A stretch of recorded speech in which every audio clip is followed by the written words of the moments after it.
The summer continues to heat up with every passing day. We are sitting on July 9th as we get closer and closer into the month of July. Things are starting to get very busy. I'm fucking tired because I had to get up at 8 for a fucking dentist appointment and a haircut. Just so you know, my teeth are fucking immaculate. Don't make Kevin Dunn jealous. But anyway, that still does not change the fact that it's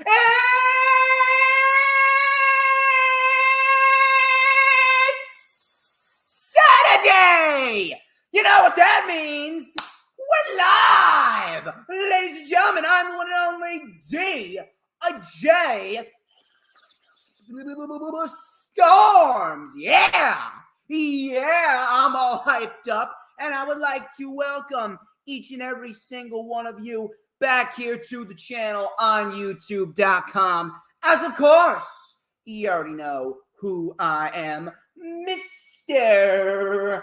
Controversy, and the operator of the best damn Twitter handle,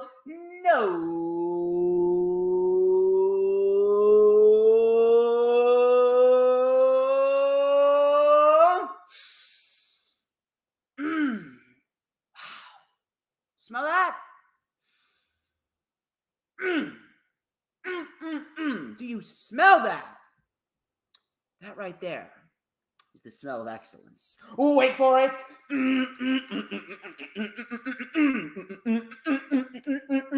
Ooh, wait for it.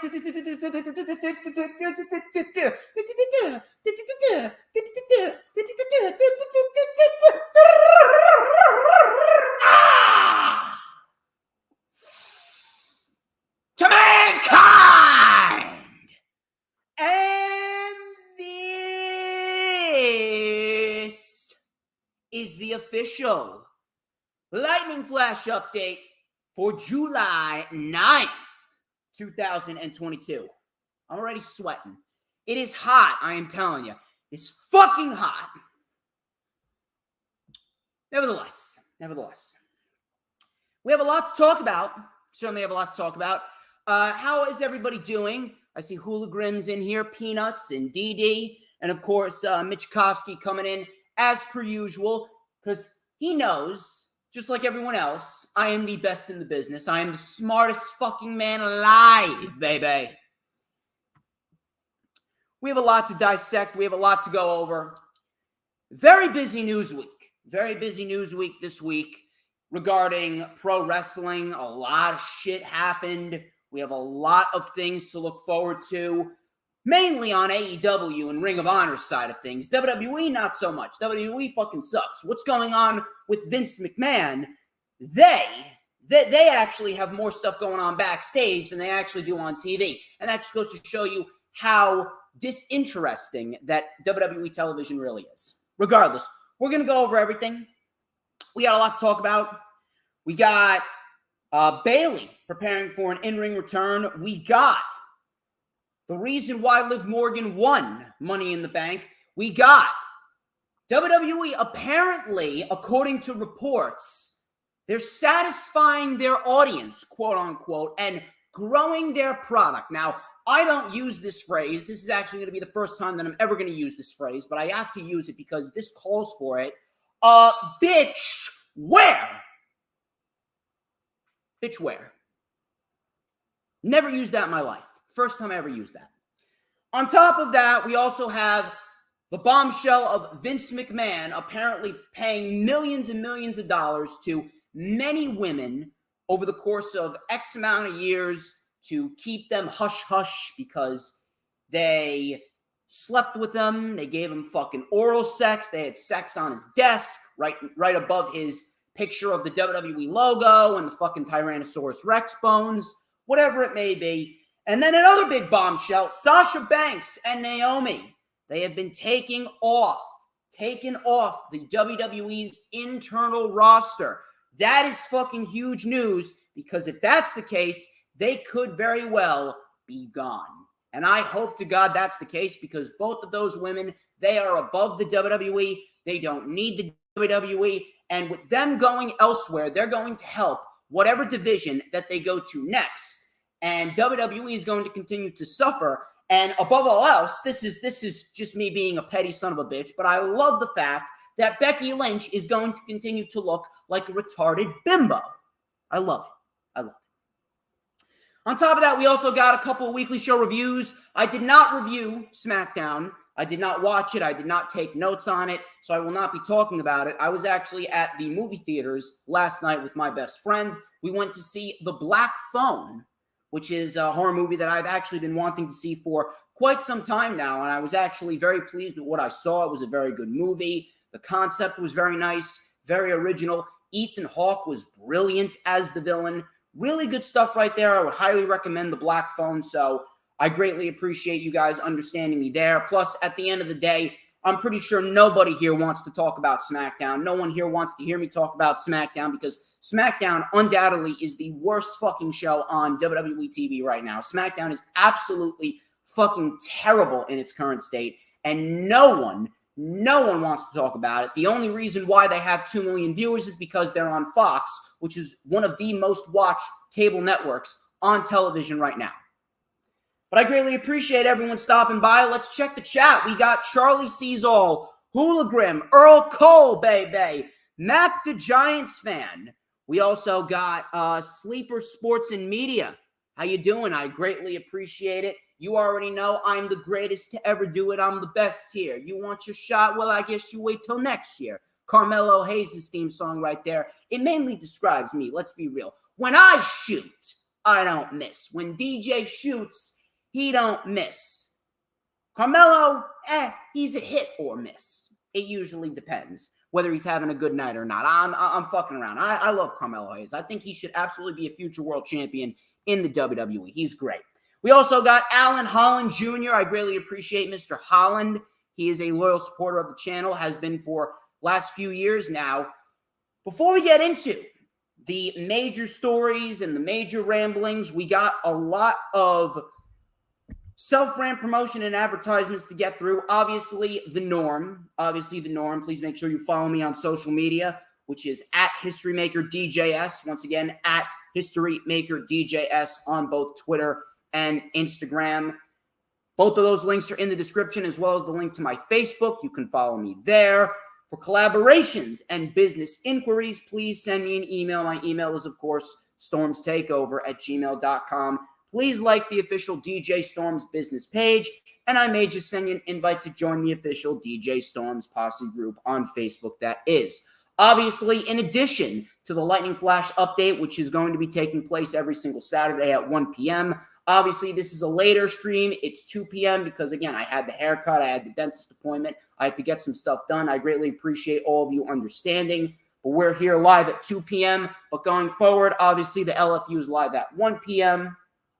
In addition to that, we also got the rundown for Ring of Honor, Death Before Dishonor. That is going to be on July 21st. That is a Thursday at 7:30 p.m. Eastern Time.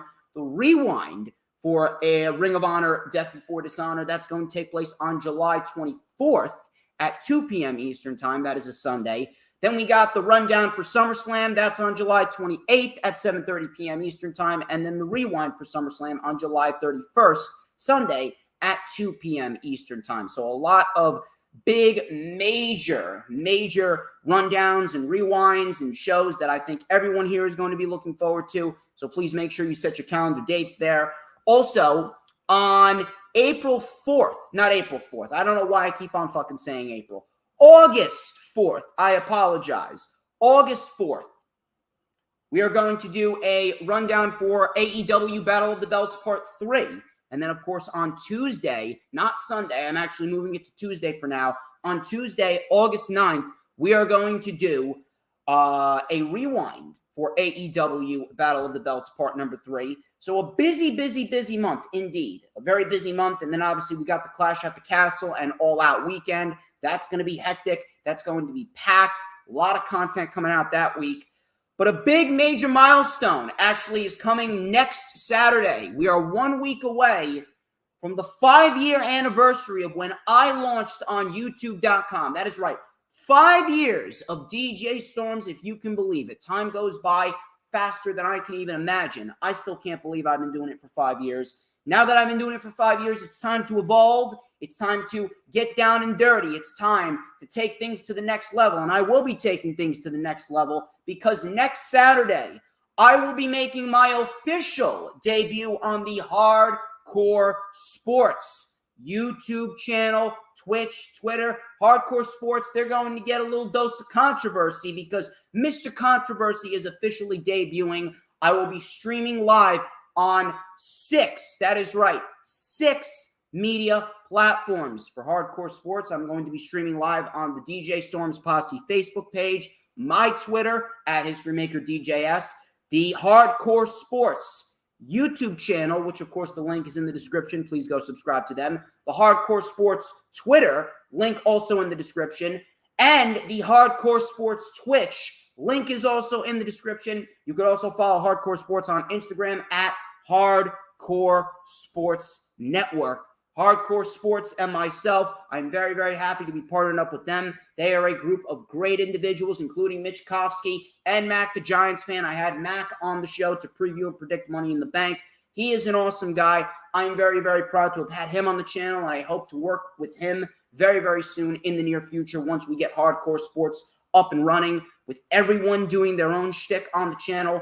But I'm going to be streaming live on 6 platforms from here on out.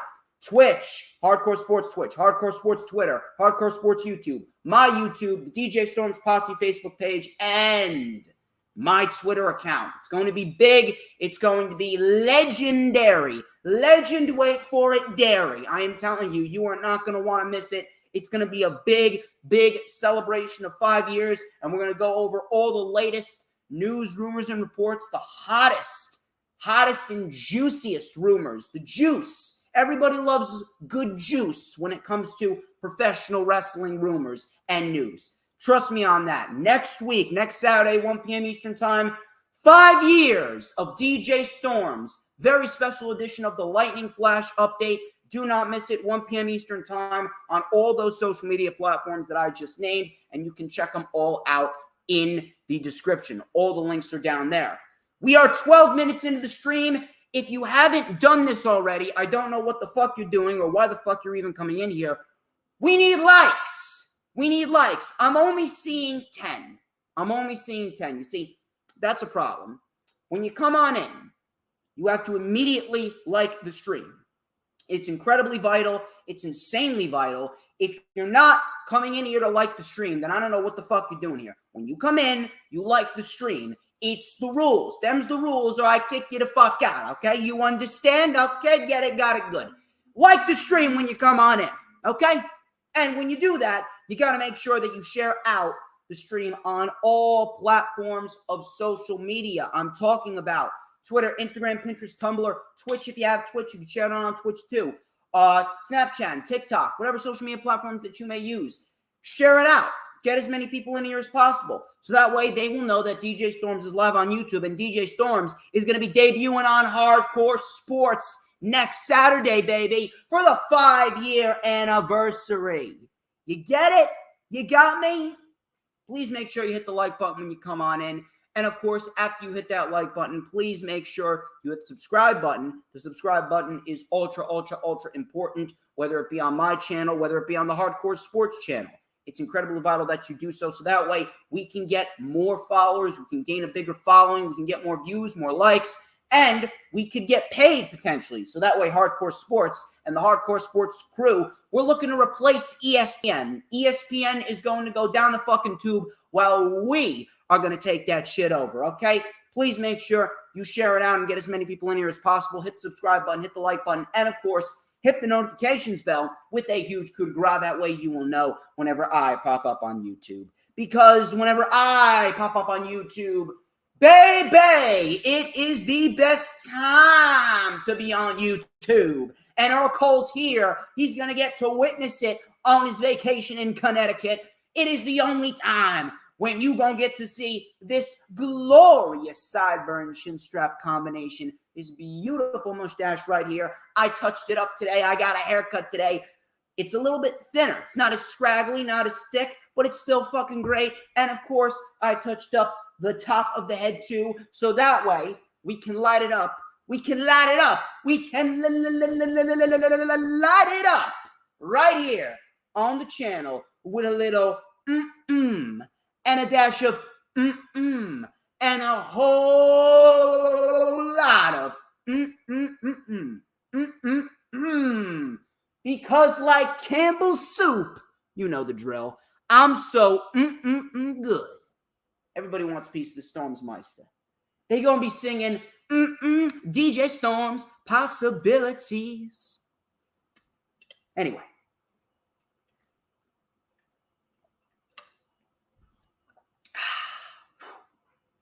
Need to stay hydrated. Need to stay hydrated in the summertime because it is hotter than a giraffe's asshole. Don't ask. Don't ask why I said that. Anyway. We are going to get straight into the festivities here. Thank you once again, everyone. We got 12 likes so far. Keep on sharing it out. Keep on getting as many people in here as possible. So that way we are going to get, I want to get to at least 30. I'm just throwing it out there. In order for us to do that, you got to help me share it out. It's vital. It's absolutely vital. Please help me share it out so we can get to 30 likes. But we're going to get into the festivities. We got Dave Meltzer. I guess we can start off with the big one. Dave Meltzer of the Wrestling Observer newsletter. He discussed on Wrestling Observer Radio what the deal is with WWE. And before we even read this and go over it in depth, I'm going to tell you this right now. I don't believe a goddamn word that Dave Meltzer says. Not because Dave Meltzer is not credible. But because I honestly believe that whatever sources that Dave Meltzer, it's not just him, Dave Meltzer or PW Insider or Brandon Thurston from WrestleNomics or Fightful, Sean Ross Sapp, and all these fucking people, I honestly believe that whatever WWE sources they have are bullshitting them. I honestly believe that whatever WWE sources are talking to these guys, Meltzer or Sean or Mike Johnson of PW Insider, Ringside News, whatever it may be, I honestly believe that whatever WWE sources they have are completely fucking bullshitting them. They're bullshitting them just so WWE will look good in the end, even though right now WWE and WWE's world is fucking crumbling around them in more ways than one. So during the latest edition of Wrestling Observer Radio, I believe it was last week, if I'm not mistaken, Dave Meltzer discussed WWE's recent numbers, including attendance, TV viewership, and merch. He stated something along the lines of, the one thing that was really notable to me is the WWE stuff was genuinely pretty decent. Now, I'm not sure if he's talking about the product or if he's talking about the money, but he said that they're generally pretty decent. So I'm guessing he's talking about the money and the numbers and the merch sales and all this other bullshit. I don't understand how TV viewership would be decent. I'm not sure how 1.5 million is decent TV viewership. But then again, I digress. In fact, I don't digress. I'm going to call that out as bullshit right there. He also talked about how AEW shows have been down recently, which is complete bullshit. I'm calling that right there. That's bullshit. That's complete bullshit. I don't understand how AEW shows would be down. Yes, they had a little bit of a down period where they didn't peak 1 million and they weren't really in the 1 million margin, but that doesn't mean that they're going down. You take a look at the year-over-year ratings. The year-over-year ratings for AEW are going up. Meanwhile, the year-over-year ratings for WWE are going down. It's just fucking facts right there. So at the end of the day, what does it matter if the AEW material, they have one down week when they're below 800,000, or they have 1 week where they don't necessarily sell out? See, he was talking about how the Los Angeles show could have been better. What do you mean it could have fucking been better? The Los Angeles show was fucking sold out. I don't give a shit what anyone says. It was a fucking sellout. Same thing with Detroit. Same thing with Forbidden Door. Don't give me that bullshit. They were all fucking sellouts. Brandon Thurston of WrestleNomics actually reported that the most recent episode in Rochester, that was only 4,000 out of 7,000, I believe. They used to sell that out the last time. So what if it's only 4,000? So what? Not every single show is going to be a blowaway sellout show. Sometimes they do good, sometimes they do bad. It's normal. That's just fucking life. Don't chalk it up don't chalk it up to the fact that, oh my God, AEW's failing, AEW's going downhill. That's going to make all these fucking lowlives, these fucking retards on social media that want nothing more than the demise of AEW, it's going to fuel fire to those individuals. And you don't want to entertain those individuals. Those individuals don't deserve the basic rights that we have as human beings. I'm going to be straight up with you here. So he talked about AEW shows being down recently, which is bullshit. And then he talked about WWE being up recently in merch sales on the heels of Money in the Bank and the recent boost in SmackDown viewership. I just want to point this out here. The only reason, like I said, the only reason why SmackDown is over 2 million is because they're on Fox, and Fox is one of the most watched cable networks on cable television as we speak. If SmackDown was on USA or if it was on some other fucking channel not named Fox, I'm telling you right now, it would be in the same exact vicinity range as far as viewership goes as Monday Night Raw is. Do not tell me otherwise. If SmackDown was on USA, they would be on the same scale as Monday Night Raw because SmackDown fucking blows dick right now. Also, you want to talk about the recent merch sales after Money in the Bank? Great. Cool. Yes, WWE is making money. Yes, they've always been able to make money. I've said this once before. The only reason why WWE is still financially stable is because Vince McMahon is the smartest businessman on the face of the planet. If WWE had the same exact business tactics as Impact, WWE would be in the same position as Impact is right now. That is a fucking fact, whether you like it or not. Plus, on top of that, why does merch sales even matter in this? Yes, WWE revenue is going to be up. That's what they do. I've said this once before. WWE is essentially in a position where they are operating as if they're in high school gym class. They don't need to put any effort into what they do. All they need to do is show up. All they need to do is show up on Monday to whatever town they are in and put on a 3-hour show for Raw. All they need to do is show up on Friday on Fox, whatever town they're in, put on a 2-hour show for SmackDown. All they need to do is show up with pay-per-views and throw a couple matches on the card. Call it a pay-per-view. All they need to do is travel to Saudi Arabia twice a year, throw a couple matches on a card. Call it a crown jewel. Call it a super showdown, and that's it. They put no effort into what they do. And that is unfortunately the situation that we are looking at right now. Vince McMahon is in a position in which he doesn't have to do a single fucking thing. Bruce Pritchard, Ed Godsky, Kevin Dunn, all of them. They're in a position where they don't have to do a single fucking thing. They don't. They don't have to do a single fucking thing, and they could just show up, throw a couple matches on a show, call it a Raw, call it a SmackDown, and then that's it. Doesn't matter if it succeeds, doesn't matter if it fails, because they're getting paid anyway. They already inked the fucking dotted line. So it doesn't matter. Now, Dave Meltzer chalked up AEW's decline to the overbearing amount of injuries. By the way, it's not just AEW. It's not just AEW. It's WWE too. It's WWE too. If WWE was satisfying their audience, let me ask you this question. If WWE was really satisfying their audience, wouldn't we see more positive comments on social media than we've been seeing recently? Satisfying their audience. Yeah, I'm sure the audience was very satisfied with the ending to Money in the Bank. It was a very good show. But at the end of the fucking day, people legitimately got up and started walking out because of Austin Theory winning. And that's not because Austin Theory's bad at what he does. It's just because of the fact that they are fast-tracking him into the main event scene at an early age in which everyone knows and that he's not ready for. Everybody knows he's not ready for that. Yeah, I'm pretty sure people walking out as soon as Austin Theory won, I'm pretty sure, yeah, they were just looking to beat the traffic. No.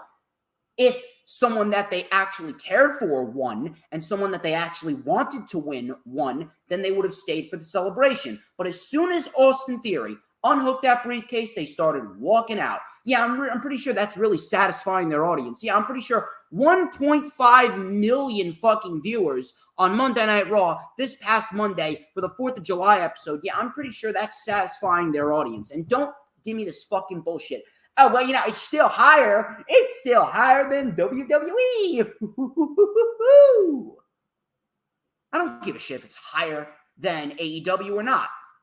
I don't give a shit if it's higher than AEW or not, because at the end of the day, you take a look at what they were doing just 8 years ago, not even 7 years ago, not even a decade ago. They were pulling in 4.5 to 5 million viewers a week.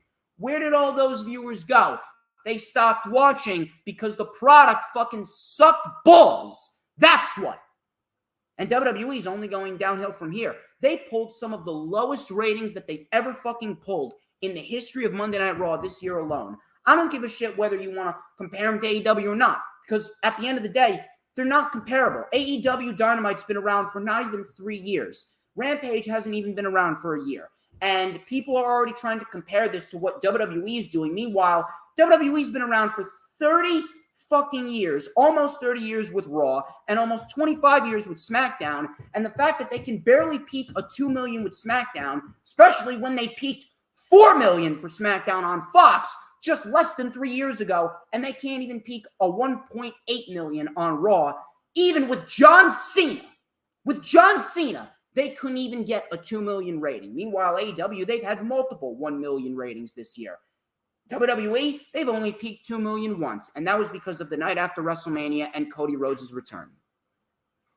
Satisfying their audience, my ass. We would see great increase, great boosts in ratings. We would actually see the ratings above 2 million for both shows. We'd see NXT above 1 million. We would see WWE actually getting positive comments on social media. We'd actually see people staying in the arena for the celebrations for certain people that win the main event of the show. Not for Austin fucking Theory and people walking out before Austin Theory was even through with this celebration.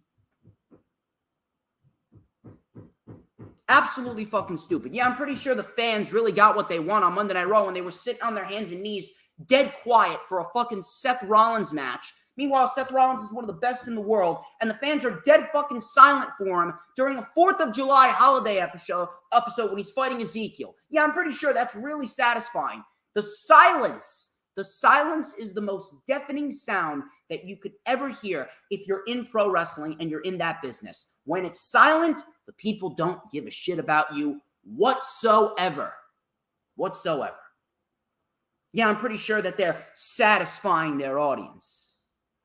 Look at the comments on social media with AEW and then look at them with WWE. You see an overbearing negative with WWE. Meanwhile, you see an overbearing positive with AEW.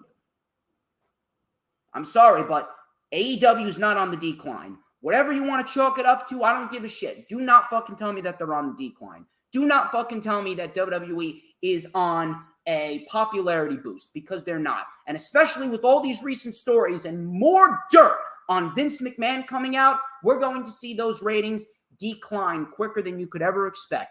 And we're going to see more and more people start to turn away from WWE. The one thing that I hope for, and we'll talk about this when we get to Vince McMahon's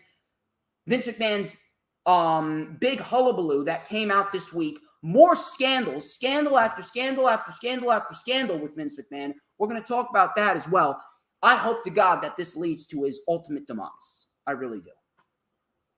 WWE is not satisfying their audience. They are not growing their product. And whatever numbers that these sources, Fightful or Meltzer or PW Insider or Ringside News, whatever sources are telling them that WWE is on the up and up, they are bullshitting them. They're bullshitting them to make the company look good, because they do not have the fucking cojones to tell everyone that the company sucks donkey testicles. Plain and simple. Moving on to the next report I got going on over here. According to Fightful Select, Bayley has been preparing for an in-ring return. This is a great thing. This is a very good thing, because I've actually been waiting for Bayley to come back. And if Bayley comes back, this actually presents a great scenario to actually give Liv Morgan and or Bianca Belair some challengers going into the rest of the summer. That's if both women make it out of SummerSlam with their respective championships. If I'm going to be real here, I expect both women to lose their respective titles at SummerSlam. I don't want it to happen, but I just have this feeling in my fucking gut. Especially considering Dave Meltzer's prediction actually came true. Dave Meltzer actually reported on Wrestling Observer Radio, I believe it was after Money in the Bank, that was supposed to be Liv Morgan versus Ronda Rousey at SummerSlam for the SmackDown Women's Championship. We got that match confirmed. Liv Morgan and Ronda Rousey's confirmed for SummerSlam. I'm not sure if Liv Morgan's going to make it out of SummerSlam with that championship. She's either making it out of SummerSlam with the title by some type of technicality, whether Charlotte Flair interferes, whether we have an exposed turnbuckle, some shit like that, count out, DQ, whatever it may be. We're either getting that or we're getting Charlotte Flair inevitably coming back, and we're getting Charlotte Flair inserted into this match, similar fashion in which she was inserted to the Rhea Ripley-Asuka match at WrestleMania Backlash, and Charlotte's going to win the championship there at SummerSlam. And if she doesn't win the championship at SummerSlam, she is absolutely winning that championship at Clash at the Castle, whether that be in a triple threat match with herself, Ronda, and Liv, or a straight-up one-on-one match with her and Liv. Charlotte Flair is going to be the SmackDown Women's Champion by Labor Day. When Labor Day hits, Charlotte Flair will be the SmackDown Women's Champion one way or another. If Liv Morgan actually makes it past Labor Day with the SmackDown Women's Championship, I would be jaw-to-the-floor shocked. I would be absolutely stunned, flabbergasted. But Bayley, I would absolutely love to see a Bayley versus a Liv Morgan match. I think Bayley could absolutely help Liv Morgan grow as a performer, grow as a champion. Same thing with Bianca Belair. I remember last year during the spring after WrestleMania, Bayley and Bianca had some great matches. Their match at WrestleMania Backlash was very good. Their match at Hell in a Cell was very good. It was an 18-minute Hell in a Cell match. They did very well there. They actually did very, very good in the feud that they had together. And I would not mind them running it back because, look, if we get some great wrestling matches, you won't hear a fucking complaint out of me. You won't. So I'm glad that Bayley's on her way back to the WWE and she's getting ready to return to the ring because Bayley is great at what she does, especially considering Sasha is reportedly gone. They definitely need to put a lot of eggs in the Bayley basket for now while they build up new stars, or if they even build up new stars, which I don't even expect them to.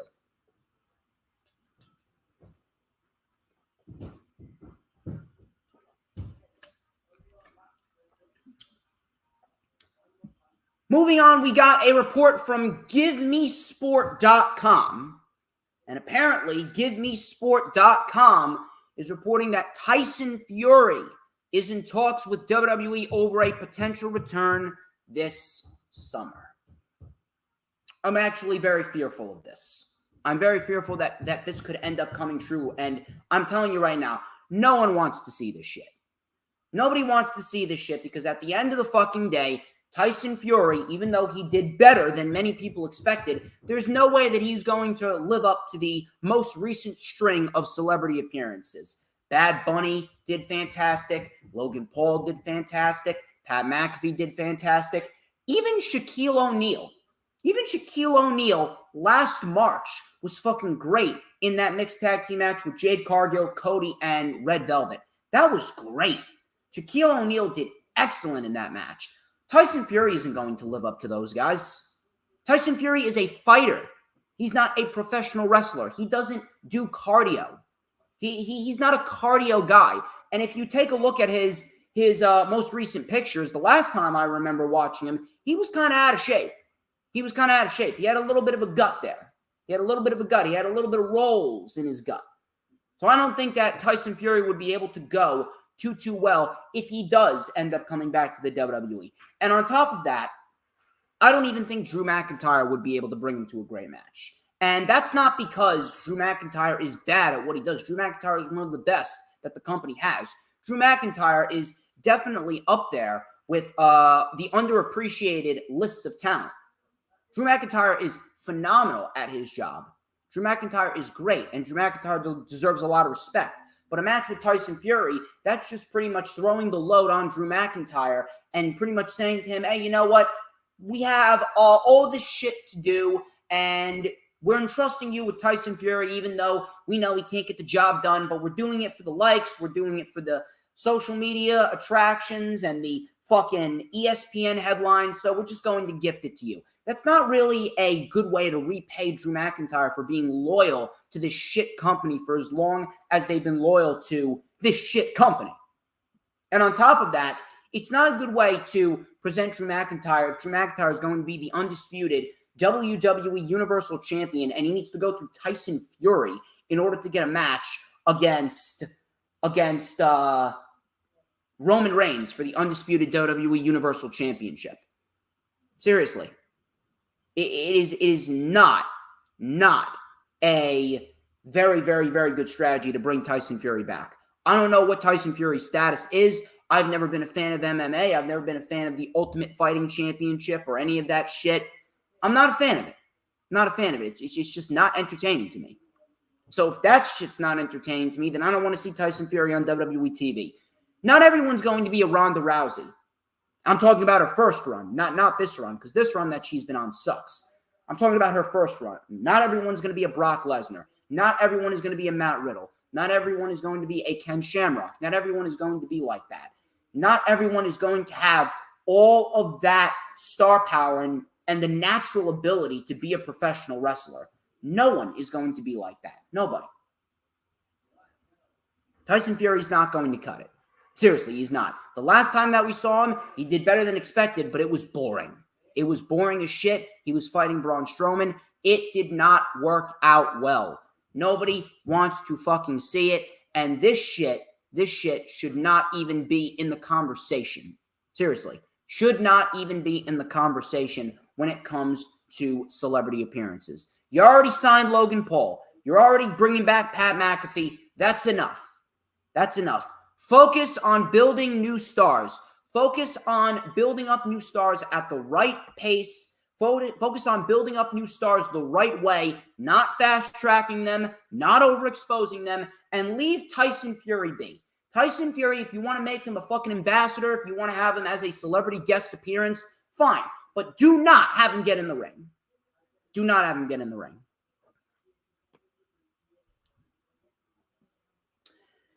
Here's a rather interesting report.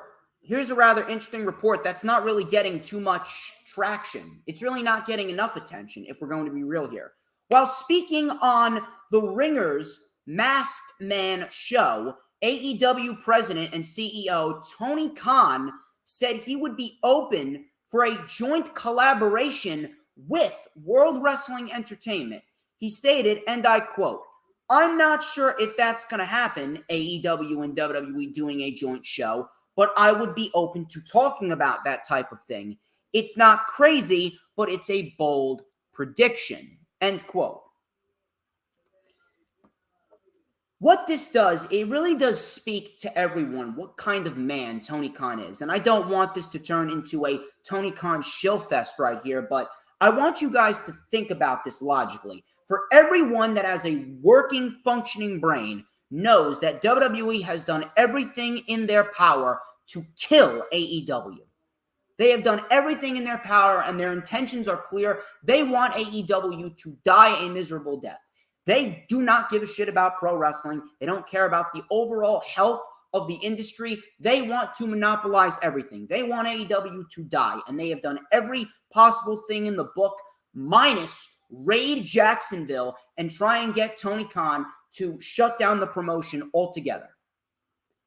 They've moved NXT to the USA Network to try and compete with Dynamite before the pandemic even began.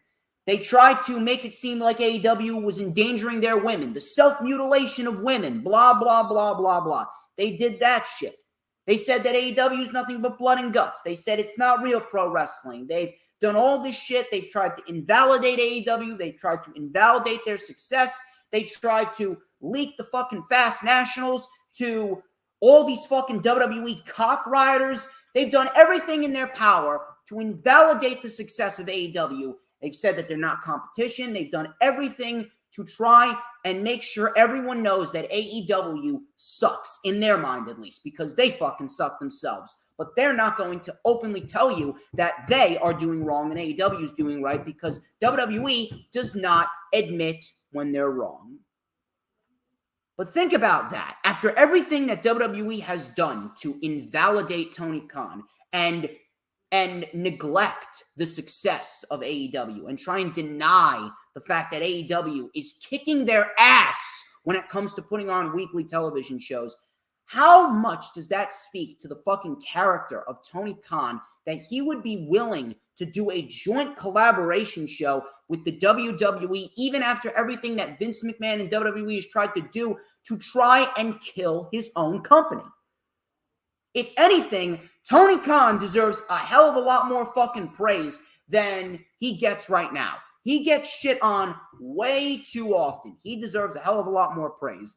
I would personally love to see a joint collaboration AEW WWE show, because if we do get something like that, that would be great in terms of the talent that WWE has on the roster. I would love to see a match like an Asuka versus a Hikaru Shida, or a Bianca Belair versus a Britt Baker, a Will Ospreay. If you want to get New Japan involved in it, Will Ospreay could be involved in it. I'd love to see a Kenny Omega versus an AJ Styles, a Seth Rollins versus a Sammy Guevara, a Roman Reigns versus someone like an Adam Hangman Page, something like that. Jay Lethal could get involved in it. Samoa Joe could get involved in it. I'd love to see a Jay Lethal versus someone like, I don't know, maybe a Ricochet. I'd love to see Jay Lethal versus Ricochet. That'd be great.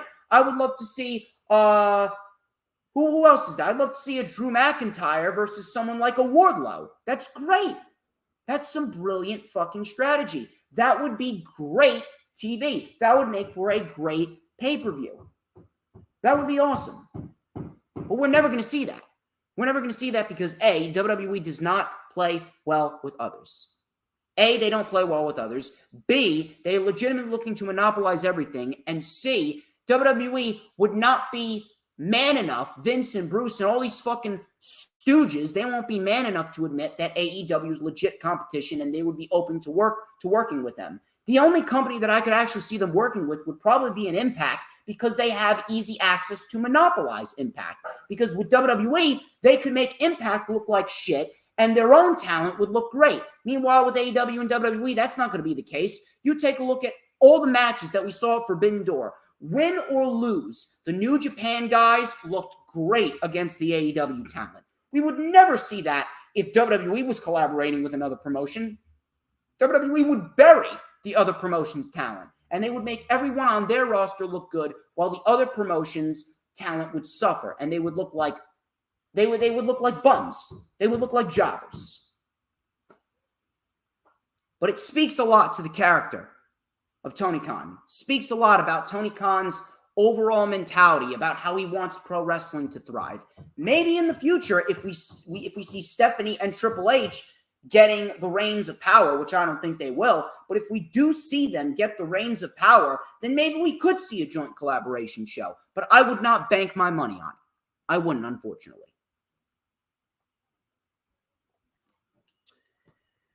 Tony Khan also spoke on the podcast of Ringer's Masked Man, the Ringer's Masked Man show. He spoke on the show regarding Pac and his plan for Pac as the All-Atlantic Champion. Pac, of course, won the All-Atlantic Championship in a fatal four-way match against Miro, Malachi Black, and Clark Connors, a great fatal four-way that we saw at Forbidden Door between all four men, and Pac ended up walking out as the new All-Atlantic Champion. Tony Khan stated, and I quote, "Pac is going back to England. He's back in England now, and he's going to defend the title internationally. It's a traveling championship, because the champions of AEW, because of TV commitments, all the other champions we really have booked through the year. Let's have a champion that can go defend the title." Thunder Rosa has also talked about defending the Women's World Championship abroad, which I'm open to also. End quote. Now, on the surface, I'm looking at this and I'm thinking to myself, this is actually a great business move. A lot of people don't give Tony Khan credit. And again, I don't want to make this into a Tony Khan show fest, but again, the guy's a legit genius when it comes to what we have with pro wrestling.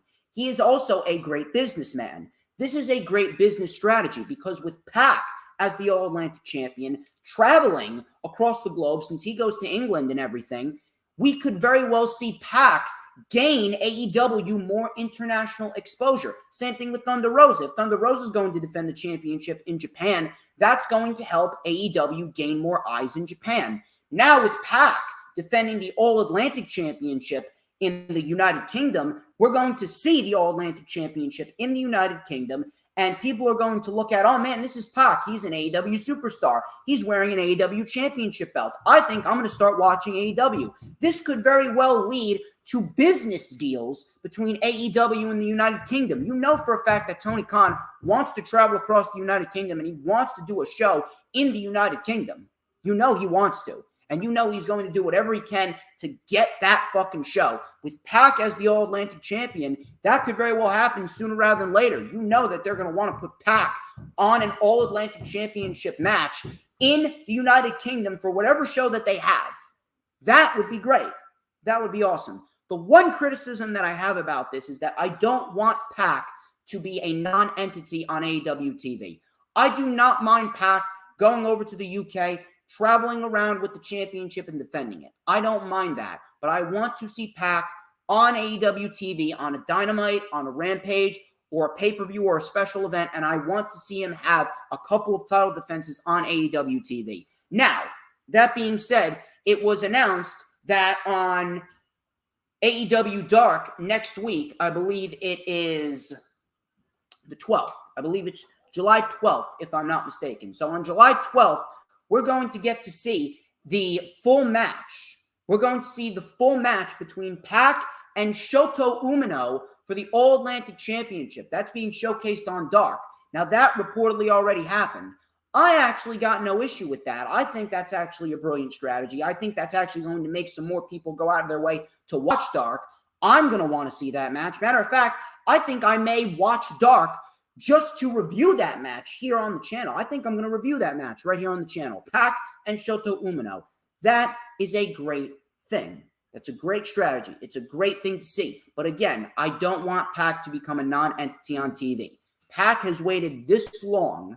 Yes, another one. Miro versus Lashley, DJ Sums, for the WWE and AEW partnership, if that happens. Miro versus Lashley, that's another one. Think of all the potential dream matches. But, of course, we're never going to see that.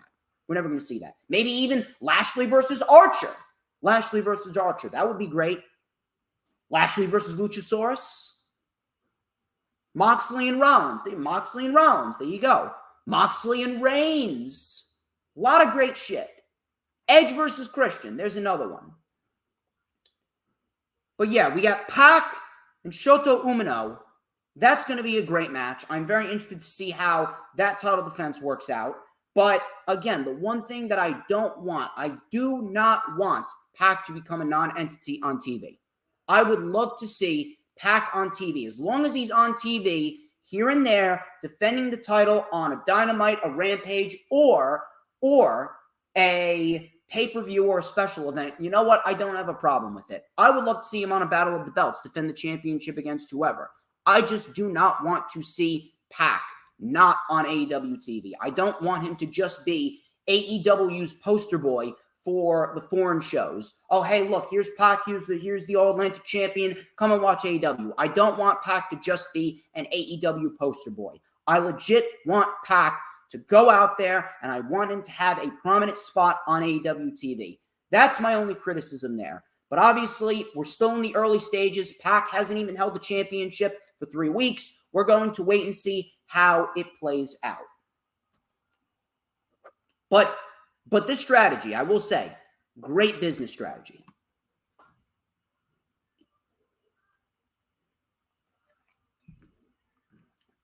Mac, another one. Usos, Young Bucks. Usos, Young Bucks. Viking Raiders and Butcher and the Blade. Again, all these great matches. All these great matches. Moving on here, we got a report from WrestleVotes. WrestleVotes tweeted out on Thursday that Pat McAfee, he signed a new WWE contract extension. The tweet read, and I quote, "I'm told the Pat McAfee extension was signed a few weeks back to the thrill of everyone involved. WWE knows exactly what they have in McAfee, and were steadfast on making sure they kept him around. Good job on them. So actually, this is a great thing. However, the one thing that I fucking hate is the fact that they put so much effort into signing Pat McAfee, no matter how great he is, and he's great. He's great. He has had great matches with Cole. He's had great matches with Austin Theory. And we could very well see him put on a great match with Happy Corbin because Pat McAfee is phenomenal at what he does. Corbin could be led to the best match of his fucking run in WWE with Pat McAfee. I guarantee it. I just fucking hate, and I hate the fact that they put so much effort into signing an extension with Pat McAfee. Meanwhile, they put absolutely no effort into building up stars like Ricochet or Ali or Cedric Alexander or anyone along those lines. They're putting barely any effort into Gunther. They're just having Gunther go out there and chop the shit out of people. No story whatsoever. I don't like that. That is shit. We need legit new stars to be built up. I don't give a shit whether you love Pat McAfee or you hate Pat McAfee. He's great, but at the end of the day, he should not be WWE's top priority. Their top priority should be building up new stars. And I don't mean fast-tracking stars like Austin Theory. But I'm happy. I'm happy that Pat McAfee got re-signed. I think he's great at what he does. I think he's going to do some really, really, really good material in the WWE. He's going to continue to impress a lot of people. And here's one thing. He's only going to get better. I think he's only going to get better as time goes on.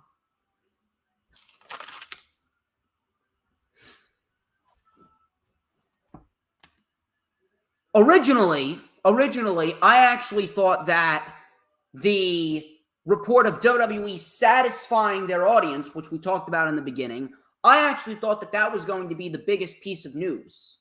But it actually wasn't. The two biggest pieces of news actually came later in the week. The first one being Vince McMahon. According to Fightful Select, Vince McMahon,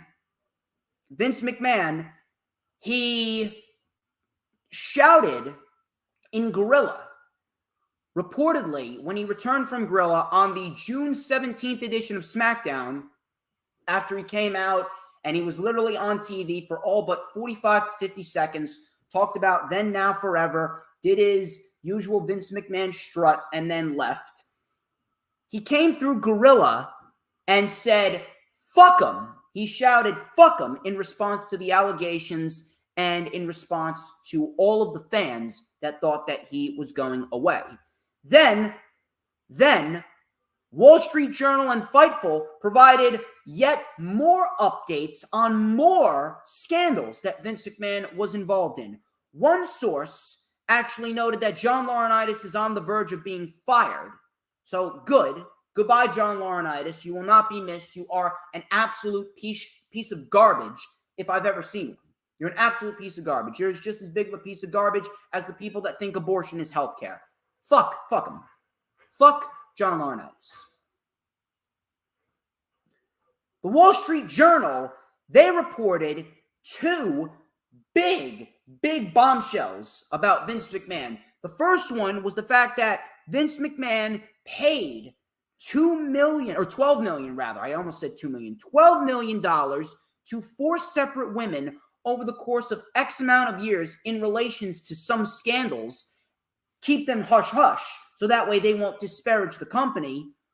And then he paid $7.5 million to a former wrestler that alleged that McMahon caressed her into giving him oral sex, demoted her, took her down a few notches, and then he denied giving her a WWE contract extension after she said no when he wanted more meetings with her, when he wanted more hookups with said woman. I don't understand why everyone's acting surprised about this. Now, I'm not justifying any of this, but at the end of the day, this isn't news to me. This isn't news to me. I'm not surprised at this at all. I've known this. I've known that Vince McMahon is a scumbag. I've known that Vince McMahon is a piece of shit. He's a perverted old fuck that does not belong anywhere near the world of business. Vince McMahon is undoubtedly the sleaziest individual in the realm of business as we speak. And you know how I know that? Because this shit seeps into what we see on television. I've said it once, I'll say it again. All you need to do is take a look at the booking of the WWE's women's division, and you will see what Vince McMahon thinks of women. You don't need to read these fucking reports. We didn't need the Wall Street Journal to tell us that Vince McMahon was a perverted sick freak. All you need to do is watch NXT and look at the booking of Toxic Attraction. I've said this once, I'll say it again. They spend more time focusing on Toxic Attraction, walking around half fucking naked, rather than their wrestling ability. That is what Vince McMahon thinks of women. Vince McMahon wants OnlyFans stars. Vince McMahon wants porn stars for professional wrestling women. He does not want women who can actually go out there and wrestle. He does not want women that can actually go out there and fight. He doesn't want women that are going to make women's wrestling into a mainstay, a main staple attraction in whatever pro wrestling company that they're going into. He wants women that are going to be nothing more than sex objects for every horny teenager with raging hormones or these lonely fucking fat guys that can't find a fucking woman to save their life because they can't lose 500 fucking pounds and actually get into shape. That's what Vince McMahon wants. That's exactly what WWE Gareth is. WWE Gareth is a fucking revolting blob from Cardiff, Wales, who can't find a woman to save his life. And he is justifying the booking of WWE's women's division.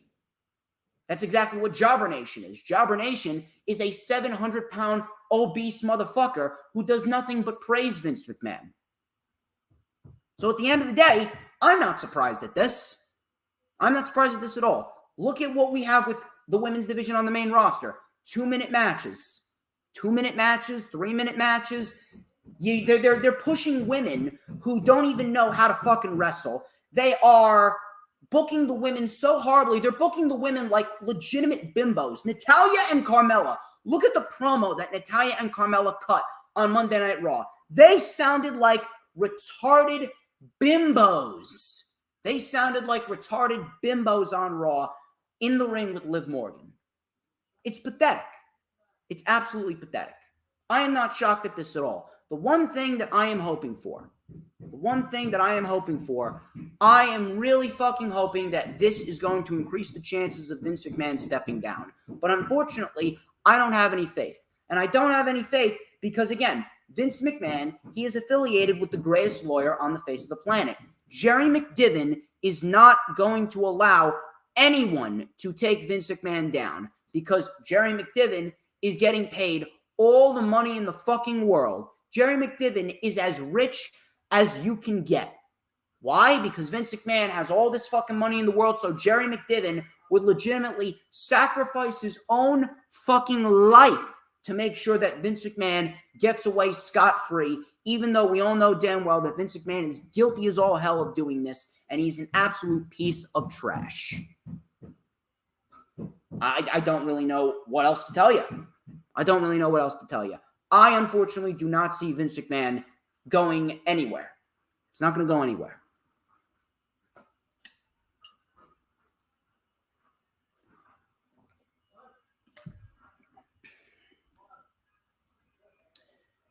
The second biggest piece of information came from PW Insider, and this is fucking huge. According to PWInsider.com, Sasha Banks and Naomi are officially off of WWE's internal roster. I fucking hope so. I fucking hope that this is the case. And if this is the case, then we could very well be on the verge of a women's revolution outside of WWE. And it's going to be fucking big. And I mean big. Naomi and Sasha Banks, I don't need to explain anything that I haven't already explained. We all know what the issue is. We all know that Sasha Banks and Naomi are two individuals who have been disrespected, undervalued, overlooked, told one day that they're not good enough, the next day that they're too good.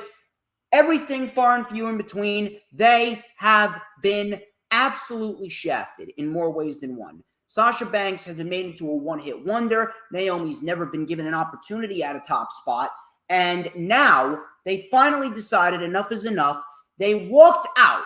And now that they're off the internal roster reportedly, this is finally what we've been waiting for. This is the one thing that is going to make every single woman who is being mistreated in the WWE, this is going to make them wake up. Every single woman who is being mistreated, if your name is not Ronda, Becky, Charlotte, or Alexa Bliss, they don't give a fuck about you. And they're only pushing Bianca because Bayley's been out and they need someone else. They don't give a shit about Liv Morgan. They never gave a shit about Liv Morgan. The real reason why Liv Morgan won Money in the Bank is because Ronda Rousey, according to the reports and according to her personal photographer, Ronda Rousey pitched for Liv Morgan to actually win. It was originally supposed to be Becky Lynch, and Becky Lynch was either supposed to cash in on Ronda or Bianca. But Ronda said, no, give it to Liv Morgan. And after hearing that, I have immense respect for Ronda Rousey.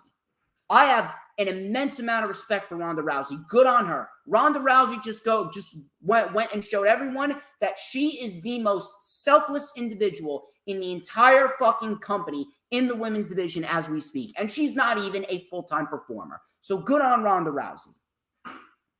But again, Liv Morgan wasn't even supposed to win Money in the Bank. It's because of Ronda that she did. Bianca, she would not be being pushed if Bayley was not injured. Everyone else is pretty much a non-factor. Everyone else is a bum. Everyone else is as bland and boring as you could fucking get. Unless your name is Ronda, Charlotte, Becky, or Alexa, they don't give a single fuck about you. They don't. Now that Sasha and Naomi are off the internal roster, if they're legitimately gone, this is big fucking news because now we get to see what Sasha or Mercedes and Trinity can really do. Can you imagine if we get both women in AEW, or maybe if Trinity, if they want to, they could put Trinity in Ring of Honor. I would love to see a Trinity versus a Mercedes Martinez or Serena Deeb or AQA. Naomi in Ring of Honor would work out great because now you got that veteran presence down in Ring of Honor, that veteran big name down in Ring of Honor, and she's affiliated with the Anoa'i family. So that would be great. And then you got Mercedes on the main roster for AEW, on Dynamite and Rampage. That would be great. This is a great thing, and this is absolutely what they need to help. This is exactly what they need to help the women's division. The women's division, they're getting better. Tony Khan's women's division is getting better, and we've seen the progression over time. Now with Sasha and Naomi to it, again, it would take it up from a 5.5 to an 8 automatically. Or if they want to, you can easily have Trinity go to Impact. She could still appear on AEW television. Maybe Trinity goes to NWA. Maybe she goes to House of Glory. Who knows? Maybe Sasha Banks goes to NWA. Maybe she goes to Impact. I don't know. Maybe she goes to AEW. Maybe we have the partnership with Impact and NWA. I don't know. It is a very, very interesting scenario, and we could be on the verge of something that could revolutionize women's wrestling. This is a great thing. This is a wonderful thing.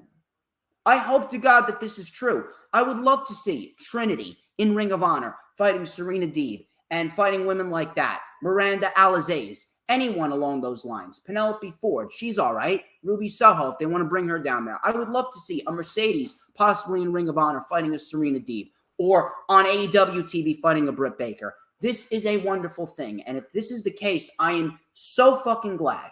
I really am. I'm so fucking glad that this is the case, because now we fucking need, above all else, we need someone in the women's division. Obviously, there have been a few here and there, but now this is the biggest opportunity for two women to take WWE and take what WWE said to them and tell them, you can shove it straight up your ass. This is the biggest opportunity that two women have ever had to shut WWE up and make them look like a bunch of fucking retards if they haven't done that already.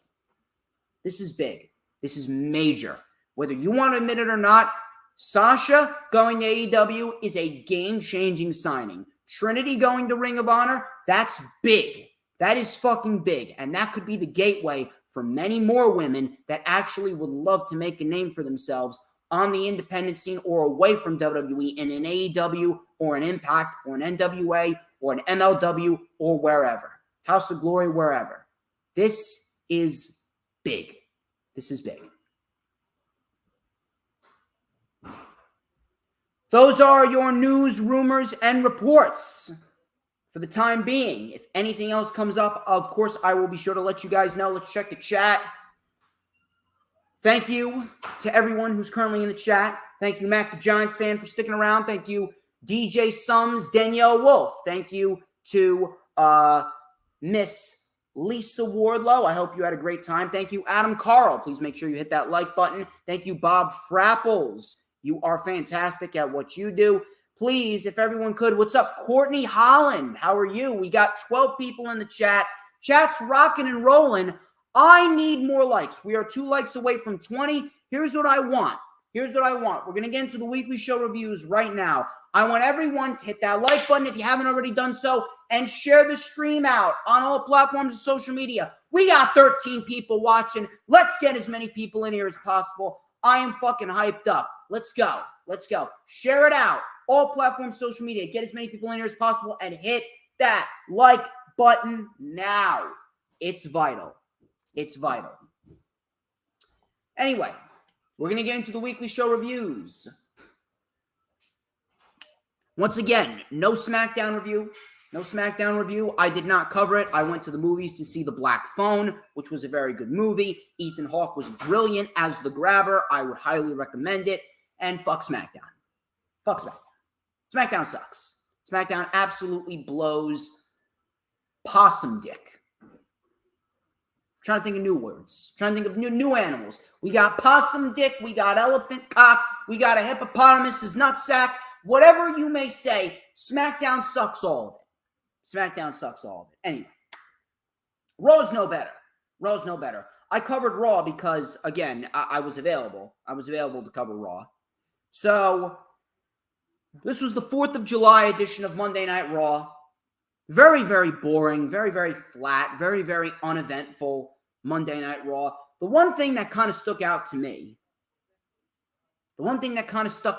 is the fact that there was a lot of wrestling on this show. It was a very wrestling-heavy show. That doesn't mean it was a good show, but it was very, very wrestling-heavy. I'm not sure what the reason was for that. I'm guessing it was because they were on the West Coast, and Vince McMahon didn't want to travel to the West Coast, so Stephanie McMahon said, hey, you know what? We'll make it a little bit more wrestling-heavy. I don't know. It was very wrestling-heavy. That doesn't mean it was a good show. It was not. It was not a good show. So Bobby Lashley kicked off the show, crowd chanting, Bobby, Bobby. He welcomed everyone to Monday Night Raw. He said he couldn't be prouder to be the new United States champion. He said that it's not the title that makes the man, it's the man that makes the title. There isn't another man in any division or promotion that can beat me for this United States championship. So obviously the crowd, they oohed and awed at it. Austin Theory then came out. All of a sudden we hear, hey, countdown, screaming out loud, A-Town down, dude, right now. So A-Town down, screaming out loud, whatever it may be. Austin Theory comes out. He said that everyone has been waiting to hear from him. He mentioned how he's the youngest Mr. Money in the Bank in WWE history. He said that he shined brighter than Tom Brady and Michael Jordan combined. I proved that I could do this all day. Bobby then threatened to put Theory in the Hurt Lock. Theory said he's going to go straight to the top and he's going to get a rematch against Bobby at SummerSlam. And that's just the start of my SummerSlam plans, said Austin Theory. He said whoever is the last man standing at SummerSlam is going A-Town down. He goes, I'm walking out as the undisputed WWE Universal Champion. No, he's not, and he should not. Lashley then said, it's Independence Day and these people deserve some fireworks.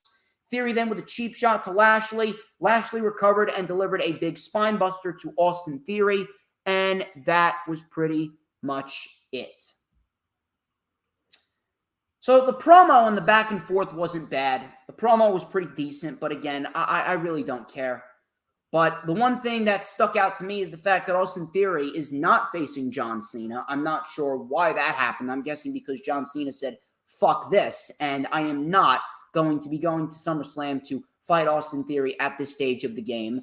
I'm not sure what happened there, but apparently we're getting Austin Theory and Bobby Lashley in a rematch at SummerSlam for the U.S. title. Austin Theory should not be walking out with any championships. There's only one way that Austin Theory, as Mr. Money in the Bank, can actually work. Some way, somehow, Seth Rollins should become the WWE Undisputed Universal Champion. If Roman Reigns is going to go into Clash at the Castle to fight Drew McIntyre, then Drew McIntyre should end up beating Roman. Drew can then fight a few people here and there. We could make Kevin Owens a decent challenger. We could make Finn Balor a decent challenger. Edge a decent challenger. That would be great. We can make someone like a Riddle and AJ Styles a decent challenger. But ultimately, all roads should lead to the Royal Rumble, and Drew should fight Seth Rollins at the Royal Rumble, with Seth Rollins inevitably being the one to take down Drew McIntyre. Seth beats Drew at the Rumble. Cody comes back. He wins the Rumble. Cody and Rollins at WrestleMania 39. Cody wins, and then we hear A-Town Down, Shay screaming out loud, A-Town Down, Futures right now. Austin Theory then holds the championship all the way to WrestleMania next year, cashes in, beats Cody Rhodes, and then they could do the same thing that they did with Moose and Josh Alexander in Impact. Josh Alexander's great, by the way. That was a great story that they told with Josh Alexander. So if they want to, they could tell the same exact story with Cody Rhodes. Cody Rhodes gets fucked over at WrestleMania by Austin Theory, and then Cody Rhodes can win the title back at SummerSlam and have his big moment at SummerSlam where no one is going to fuck him over. So there it is. That's legitimately the only way that I could actually see Austin Theory as Mr. Money in the Bank working. That's the only real way I can see it working out. Other than that, there's nothing else. Do I expect WWE to do it? No, I don't. And I don't simply because of the fact that they never do the right thing. But we're getting a rematch between Lashley and Theory. I don't necessarily mind it because their match at Money in the Bank was a very good match. Rey Mysterio and his son Dominic versus the Judgment Day. This was actually a very good match. This was probably the best match of the entire show. So Judgment Day attacked the Mysterios before the match. Finn actually got new gear. He was wearing black leather pants. He looked pretty good. So Judgment Day was in control. Dominic came in with a tightrope arm drag. Damian Priest tagged in. Dominic hit a drop kick. He tagged in Rey. Rey hit a seated senton off the apron. Priest with a big right hand. We had another tag to Dominic and a big crossbody. Priest was then knocked down. The 619 was stopped, and Priest sent Dominic into the barricade. Coming back from commercial, we had a tag to Rey Mysterio. He led up Damian Priest with some big moves. Rey with a senton. Balor then saved the match. Dominic with a super kick. We had a Hurricane Rana by Rey off the middle rope to Priest. That got a 2 count. Priest then hit a big boot. Priest then took out Dominic. He tagged in Balor. The coup de grace, he missed with the coup de grace. Rey and Dominic then hit a double 619 to Priest and Balor. Frog splash, but Balor got the knees up. Quick roll up for a close 2 count. That was a very nice near fall right there. So Damian Priest then slid a chair into the ring. Balor took it, and Rey Mysterio pulls an Eddie Guerrero. And he fakes being hit with the chair, and the DQ finish was called, and the Mysterios get the win. I actually didn't mind this ending. I'm not going to lie here. I did not mind this ending. First of all, the match was probably the best thing on the show. It was a very good match. And the ending, we all love Eddie Guerrero. So at the end of the day, there was really no harm done. It protected both teams in defeat. And more likely than not, we're going to get another match with the Judgment Day taking the victory this time. So I don't necessarily have a problem with how this match ended. Now, knowing WWE, they'll probably overexpose the match and do it about 17 more times before we inevitably get a blow-off, probably at SummerSlam or Clash at the Castle, because that's all that they do. So, we had a barbecue. We had a barbecue with the Street Profits, Matt Riddle, and the Alpha Academy. They were in the back throwing a barbecue in the parking lot. This was before the show. The Alpha Academy then came in, and Dawkins and Otis had a hot dog eating contest. And knowing WWE, I had a feeling that this was going to happen. And just like everyone's worst nightmares, yes, Otis was going to upchuck his food later on in the show, which we will talk about. So we then go into a match with AJ Styles and The Miz. I did not give a shit. I did not give a shit about this match at all. I think that this was actually a very, very lame match. Very, very, very underwhelming match. Styles ended up getting the win, clean as a whistle. Phenomenal forearm, short, simple, sweet, to the point. No bullshit. AJ Styles beats The Miz clean. I don't know why. But after that, Styles was celebrating. All of a sudden, Ciampa attacked. Ciampa attacked AJ Styles, and he exposed the knee. He was going to go for a sliding knee on AJ Styles with his exposed knee. Styles then fought back, hit a Pele kick. He went for the phenomenal forearm, or he was going to go for the phenomenal forearm, I think. But Miz came in with a skull-crushing finale, and we have a confirmation that Tommaso Ciampa and The Miz, they are aligned in a business partnership. I don't understand why everyone is getting all excited about this. I really don't.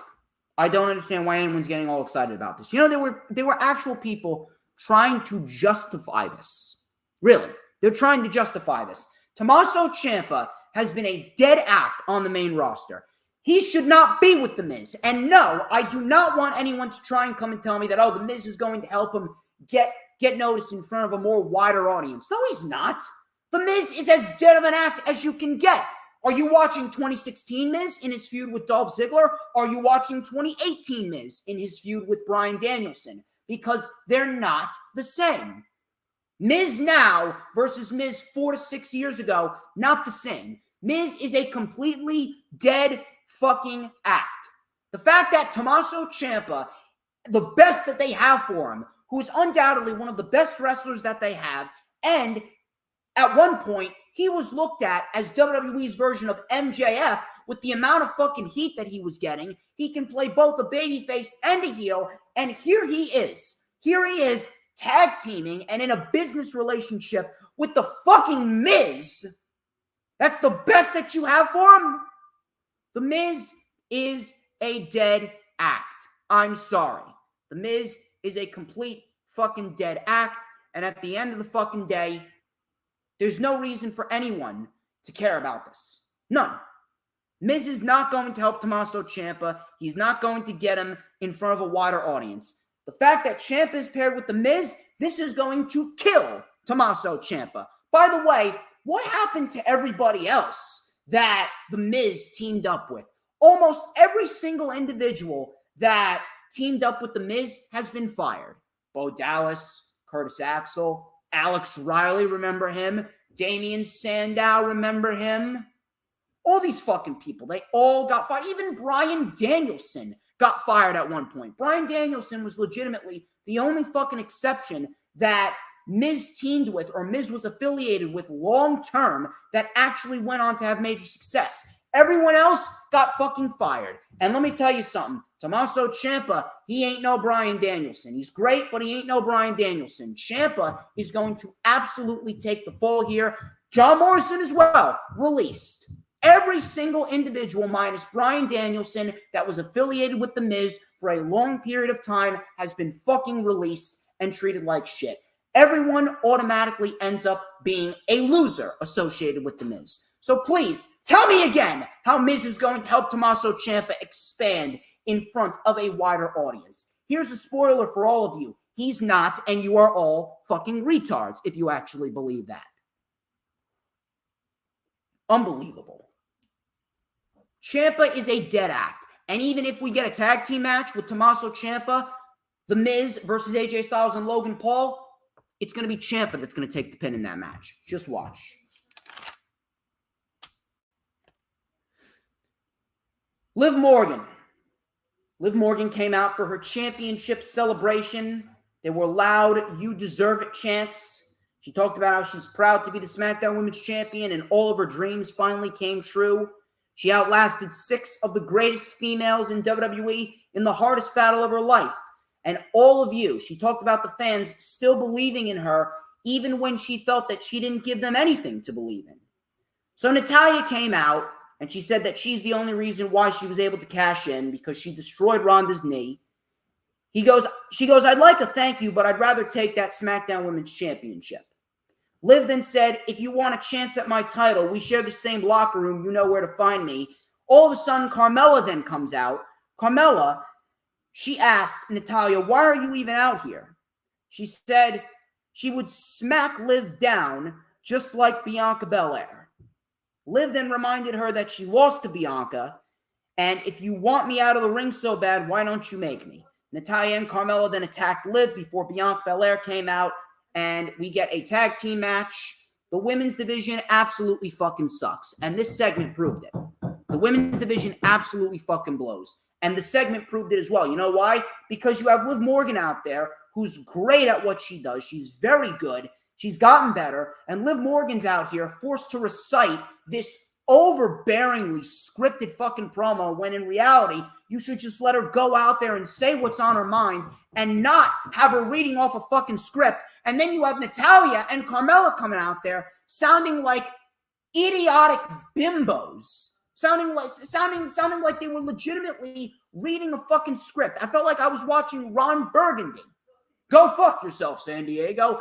I felt like I was legitimately watching Ron Burgundy. I felt like I was legitimately watching Joe Biden and him botching a fucking speech where he was reading off a fucking teleprompter. He was reading off a fucking script. Stop with these overly fucking scripted segments. Natalya and Carmella sound like absolute moronic, robotic bimbos. Try saying that 5 times fast. And Liv Morgan is unfortunately pigeonholed into all of this. Same thing with Bianca. So we get the match. I don't care. The match was boring. The one thing that stuck out to me is that the champions actually got the win. Morgan and Bianca actually got the win in this non-title match. Wow, what a sight. Why aren't we seeing that every week?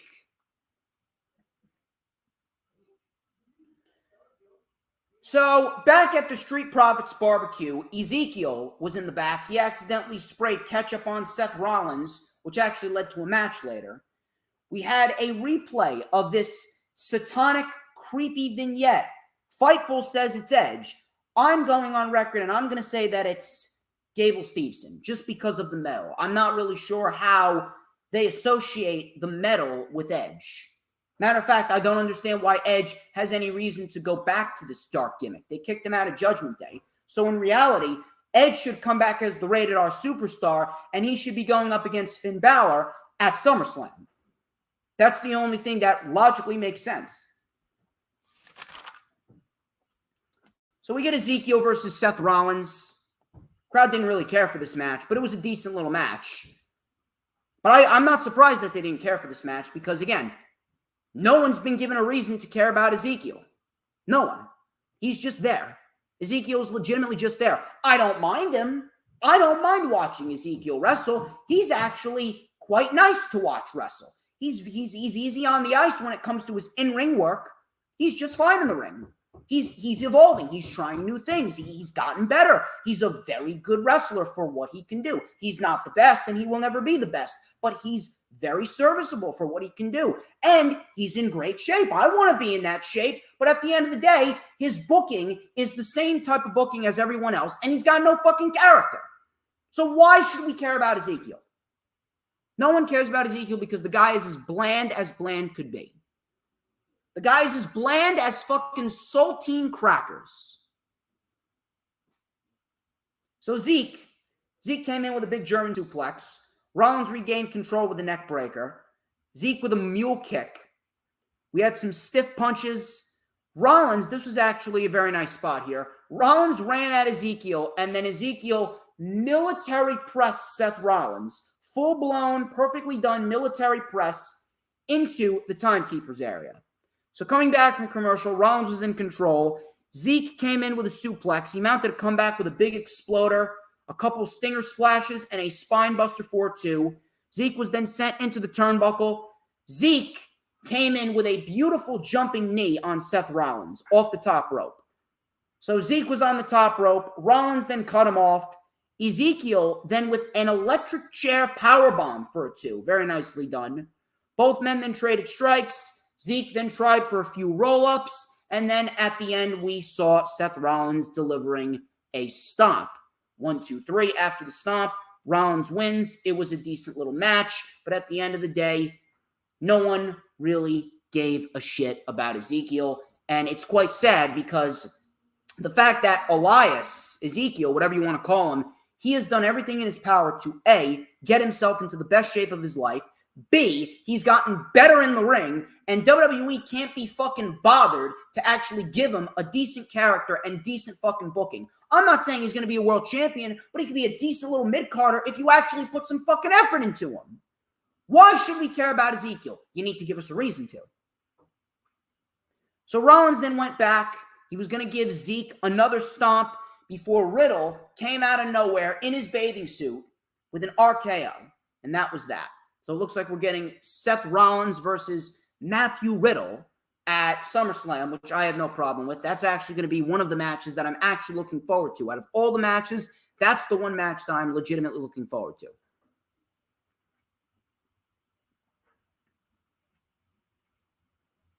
Bobby Lashley.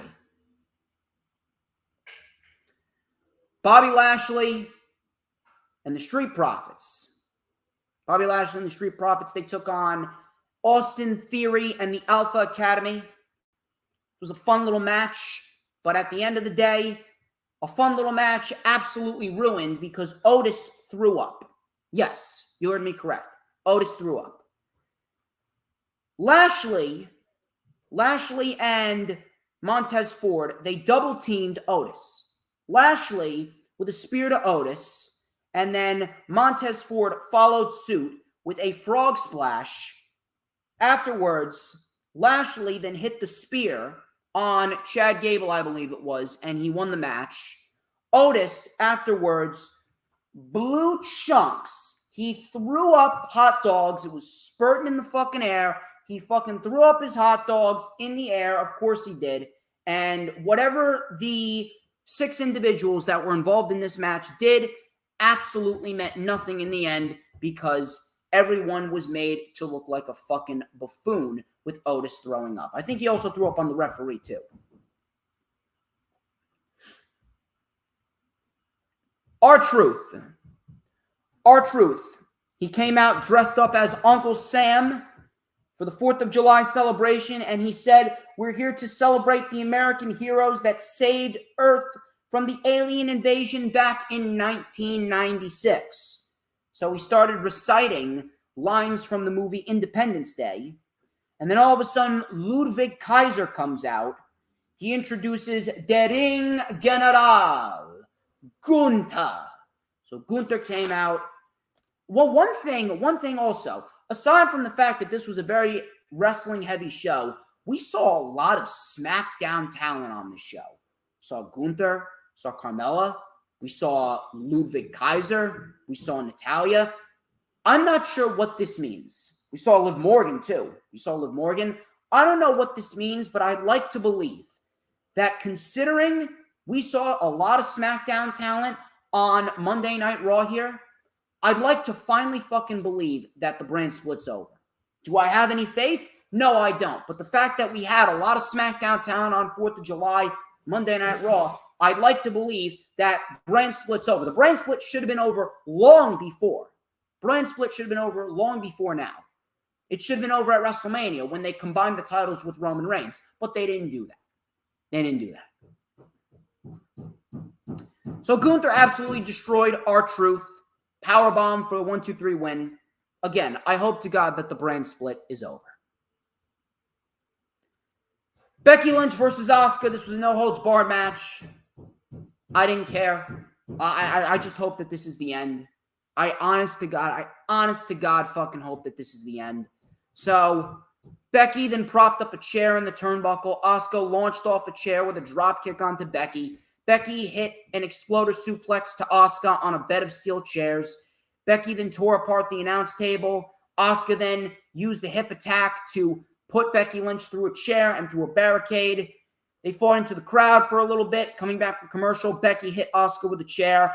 Asuka then was superplexed. She superplexed Becky. Asuka superplexed Becky on a bed of steel chairs. That got a 2 count. Asuka then put a trash can on Becky's head. So she put Becky on Becky, if you get what I'm talking about. She put Becky where she belonged, in a trash can.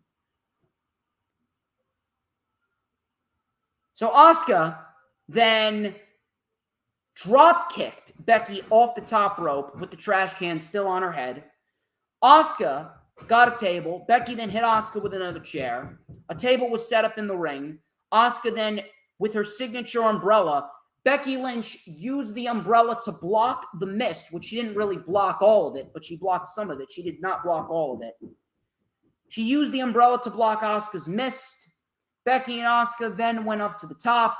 Manhandle slam through the table, and Becky Lynch wins. And I guess you can consider this an unofficial #1 contenders match, because once we get to SummerSlam, we're going to get Becky versus Bianca for the Raw Women's Championship, unfortunately. I don't want it to happen, but unfortunately, that's what's going to happen. It sucks, I know. Monday Night Raw sucked.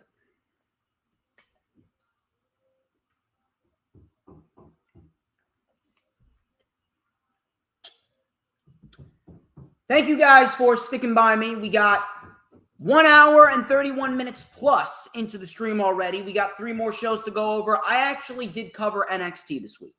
It was the Great American Bash, and we did not get that bad of a show. It was a pretty decent show, so we're going to go over it next. We got 20 likes, people.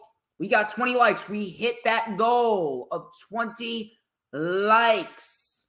20 likes, so here's what I'm going to need y'all to do. I'm going to need y'all, if you haven't already done so, please, I want to get more than just 20 likes. Share the stream out. Get as many people in there as possible. And make sure that you hit the like button when you come on in. It's vital, like I always say.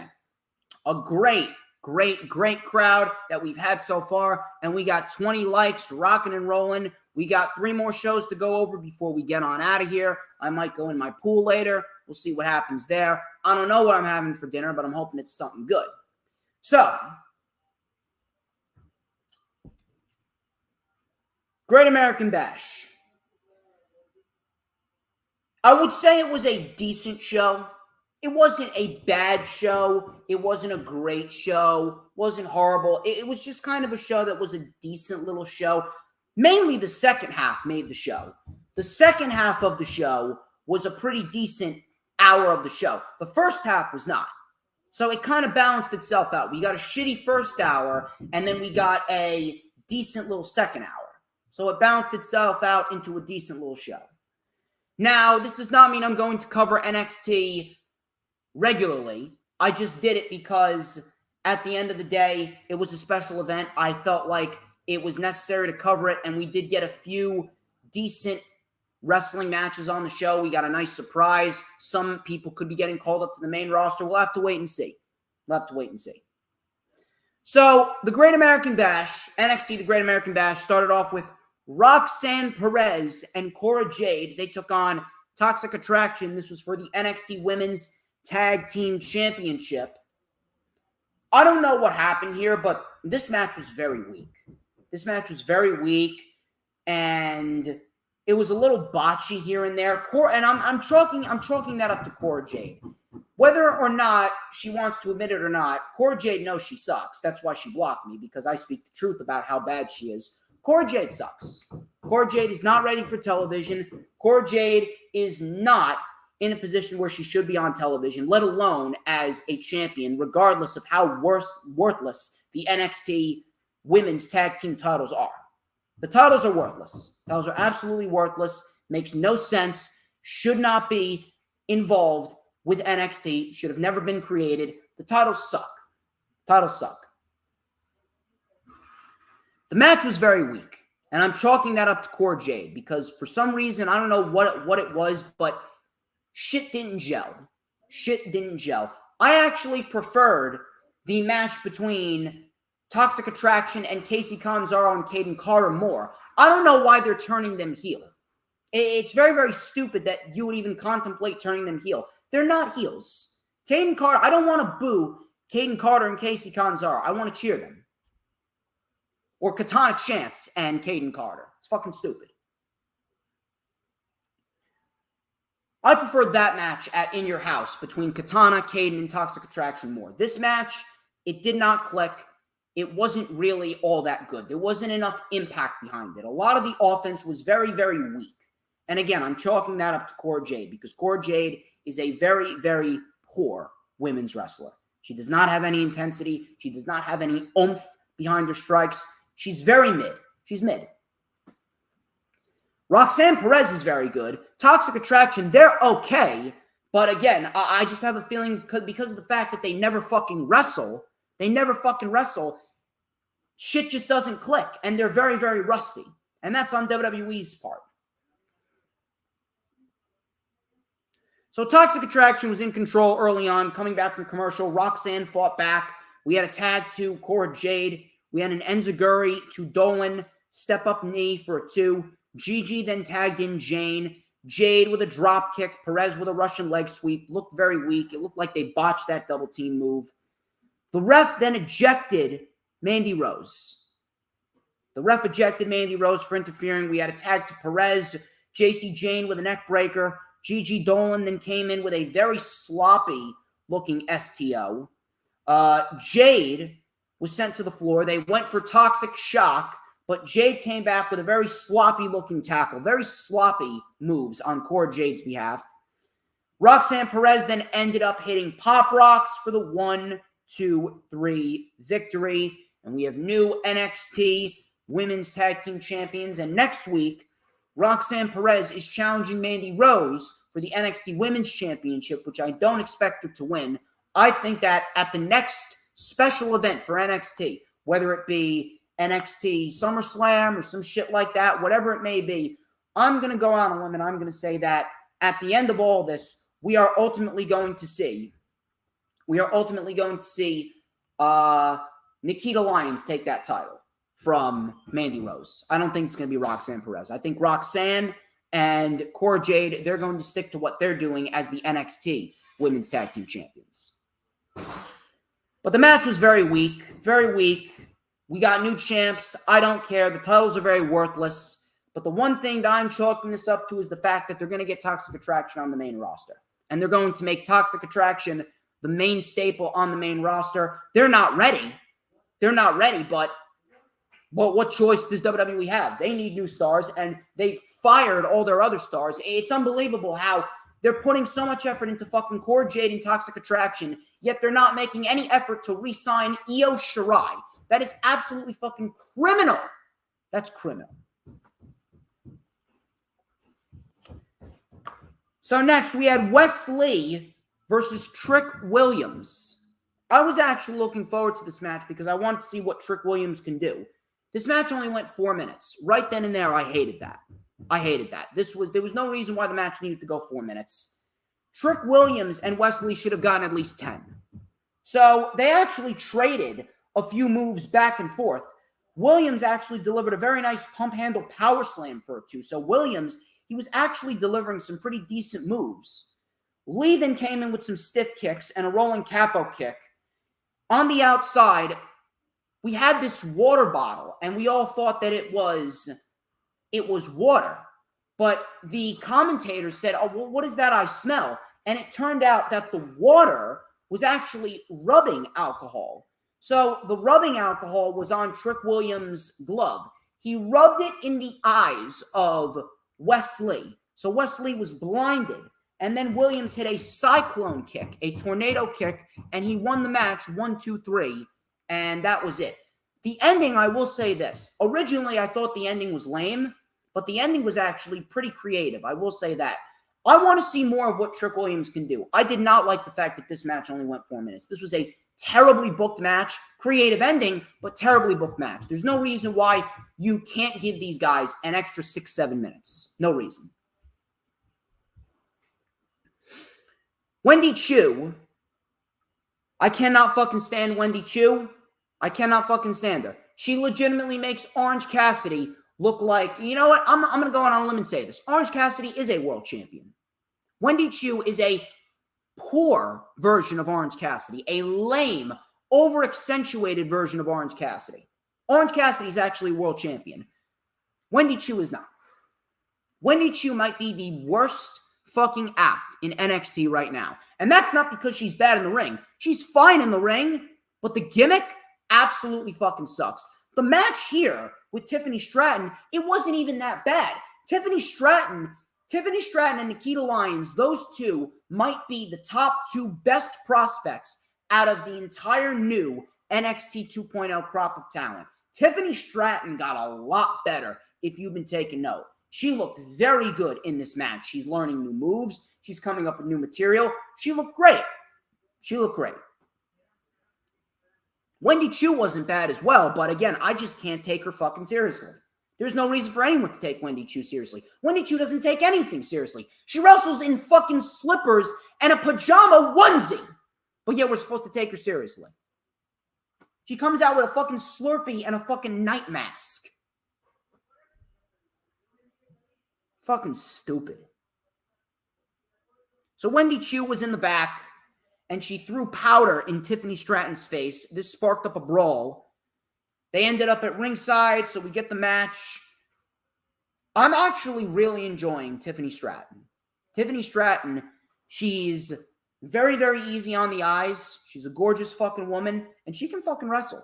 She can really fucking wrestle. The one thing that I don't like is the gimmick. The gimmick is probably the killer for Tiffany Stratton, but she's very good in the ring. Now, the gimmick is a lot more bearable than whatever the fuck Wendy Chu is doing, but I will say this. Tiffany Stratton, she's gotten a lot better in the ring. She's very good in the ring, and I'm going to throw it out there. Tiffany Stratton is probably the only individual that I can legitimately see succeeding. She's probably the only individual I can legitimately see succeeding on the main roster whenever they call her up. She actually looked very good in this match. So she was pulling out some new offense. She pulled out a double stomp, a sit-out powerbomb, which looked very nice. Wendy Chu then came in with a full Nelson slam for a two. Wendy Chu delivered a very nice-looking brainbuster. Again, she can wrestle, but the gimmick fucking sucks dick. So Tiffany Stratton was going to get German suplexed. She flipped out of it, which looked great. She then drop-kicked Wendy Chu into the turnbuckle and then delivered a twisting Vader bomb for the 1-2-3 win. Wendy Chu sucks as a gimmick. She's fine as a wrestler, and Tiffany Stratton very much impressing me. And I think Tiffany Stratton deserves a lot of credit for taking what she was given. She wasn't all that good at the start, and now she's probably one of the best things about NXT 2.0. So, good on Tiffany Stratton. As far as Wendy Chu goes, I fucking can't stand Wendy Chu because of the gimmick. The gimmick sucks. Apollo Cruz. This is where the show actually started to trend a little bit upward. Apollo Cruz came out to address the crowd. He talked about his kids loving to watch him on TV again and how that put the spark back to his career. He listed a few names that he would love to face. All of a sudden, Giovanni Vinci, the former Fabian Eichner, came out, and they reminded him that he is the guy in NXT that can outperform him and outperform him in style. So Apollo Cruz then challenged Giovanni Vinci to a match. Vinci accepted, and then he goes, this was actually a nice line here. He goes, for the next week, for the next 7 days, you can come up with a good excuse to tell your children. I actually like that line. Now, Giovanni Vinci and Apollo Cruz, I'm not going to complain about that. I actually think that that's a great fucking match. You give those two men some time, they could put on a great fucking match. So Apollo Cruz, he's now back in NXT. I would love to see Apollo Cruz as a potential NXT champion or a potential NXT North American champion. That is a great thing. I'm loving Apollo Cruz back down in NXT. He's probably one of the best things about NXT. He's having a resurgence down in NXT. So Giovanni Vinci and Apollo Cruz next week should be good. Grayson Waller and Carmelo Hayes. This was for the NXT North American Championship. Up until this point in the show, this was probably the best thing on the show. This was a very good match. Both men did very, very, very well. So, Grayson Waller and Carmelo Hayes, two guys who are very good at what they do. We got a very good North American Championship match. This was still not Carmelo Hayes' best match as champion. That goes to Cameron Grimes. But I will say this. These two put on a very good match. Grayson Waller, I'm loving Grayson Waller. I like what he's all about. He's not the best, but the guy can wrestle, and the guy knows how to be a pretty boy social media prick. He's the social media guy that's all about likes and swipes, and he's all about just looking good and making sure everyone feels the Grayson Waller effect. I'm liking what Grayson Waller can do. I think Grayson Waller is doing some really good work. Carmelo Hayes, there's really nothing more I can say about Carmelo Hayes. He's a future world champion. I just don't think that he should have won the North American Championship back. I think that was just a mistake. But the match itself was very good. So Waller took over control with a sliding lariat on the floor. Coming back from commercial, Carmelo hit a tilt-a-whirl facebuster. That got a 2. Carmelo then locked in the crossface. Waller got free. Hayes then with a springboard clothesline. Waller, this was great right here. This one thing that Waller's doing, he does a front flip, and while his opponent is kneeling forward, he does a front flip and turns it into a kill switch, which looked great. Really, really, really good stuff right there by Grayson Waller. Waller then was caught with a punt kick. Walter then hit a stunner on Carmelo Hayes. Carmelo Hayes then rolled to the outside. Wesley then attacked Trick Williams. Carmelo then hit a code breaker, and then he hit the diving axe kick, which he calls nothing but net. And Carmelo Hayes retains the North American Championship over Grayson Waller in what was a very good match.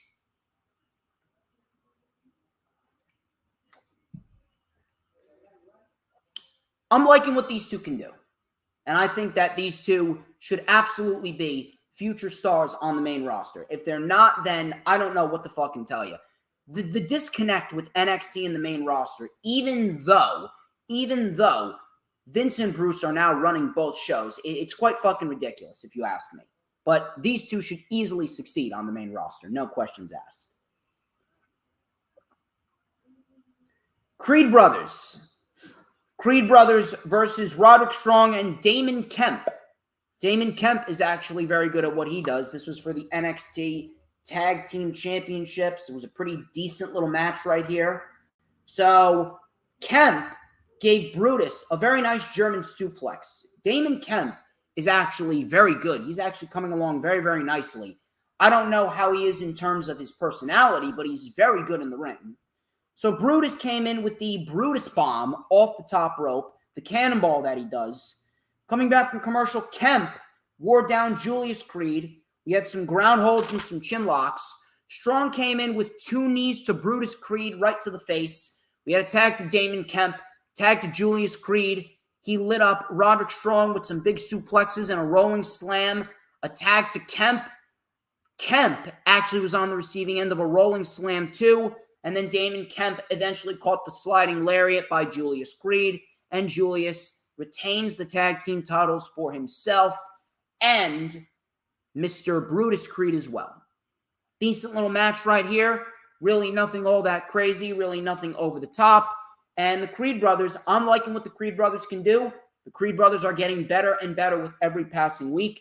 And the Creed Brothers, they should be top-tier babyface tag team. A top-tier babyface tag team on the main roster. If you're asking me, I would absolutely call up the Creed Brothers. I would have Sami Zayn and Kevin Owens win the tag team titles, and I would have the Creed Brothers mix it up with Sami and Kevin. That would be a great fucking match. And then we got the main event. Main event was Braun Breaker versus Mr. Cameron Grimes. And this was a great match for what it was. It went about 12, 13 minutes. Really wasn't anywhere near close to the match of the year candidate that I was actually looking for. But these two did very well together.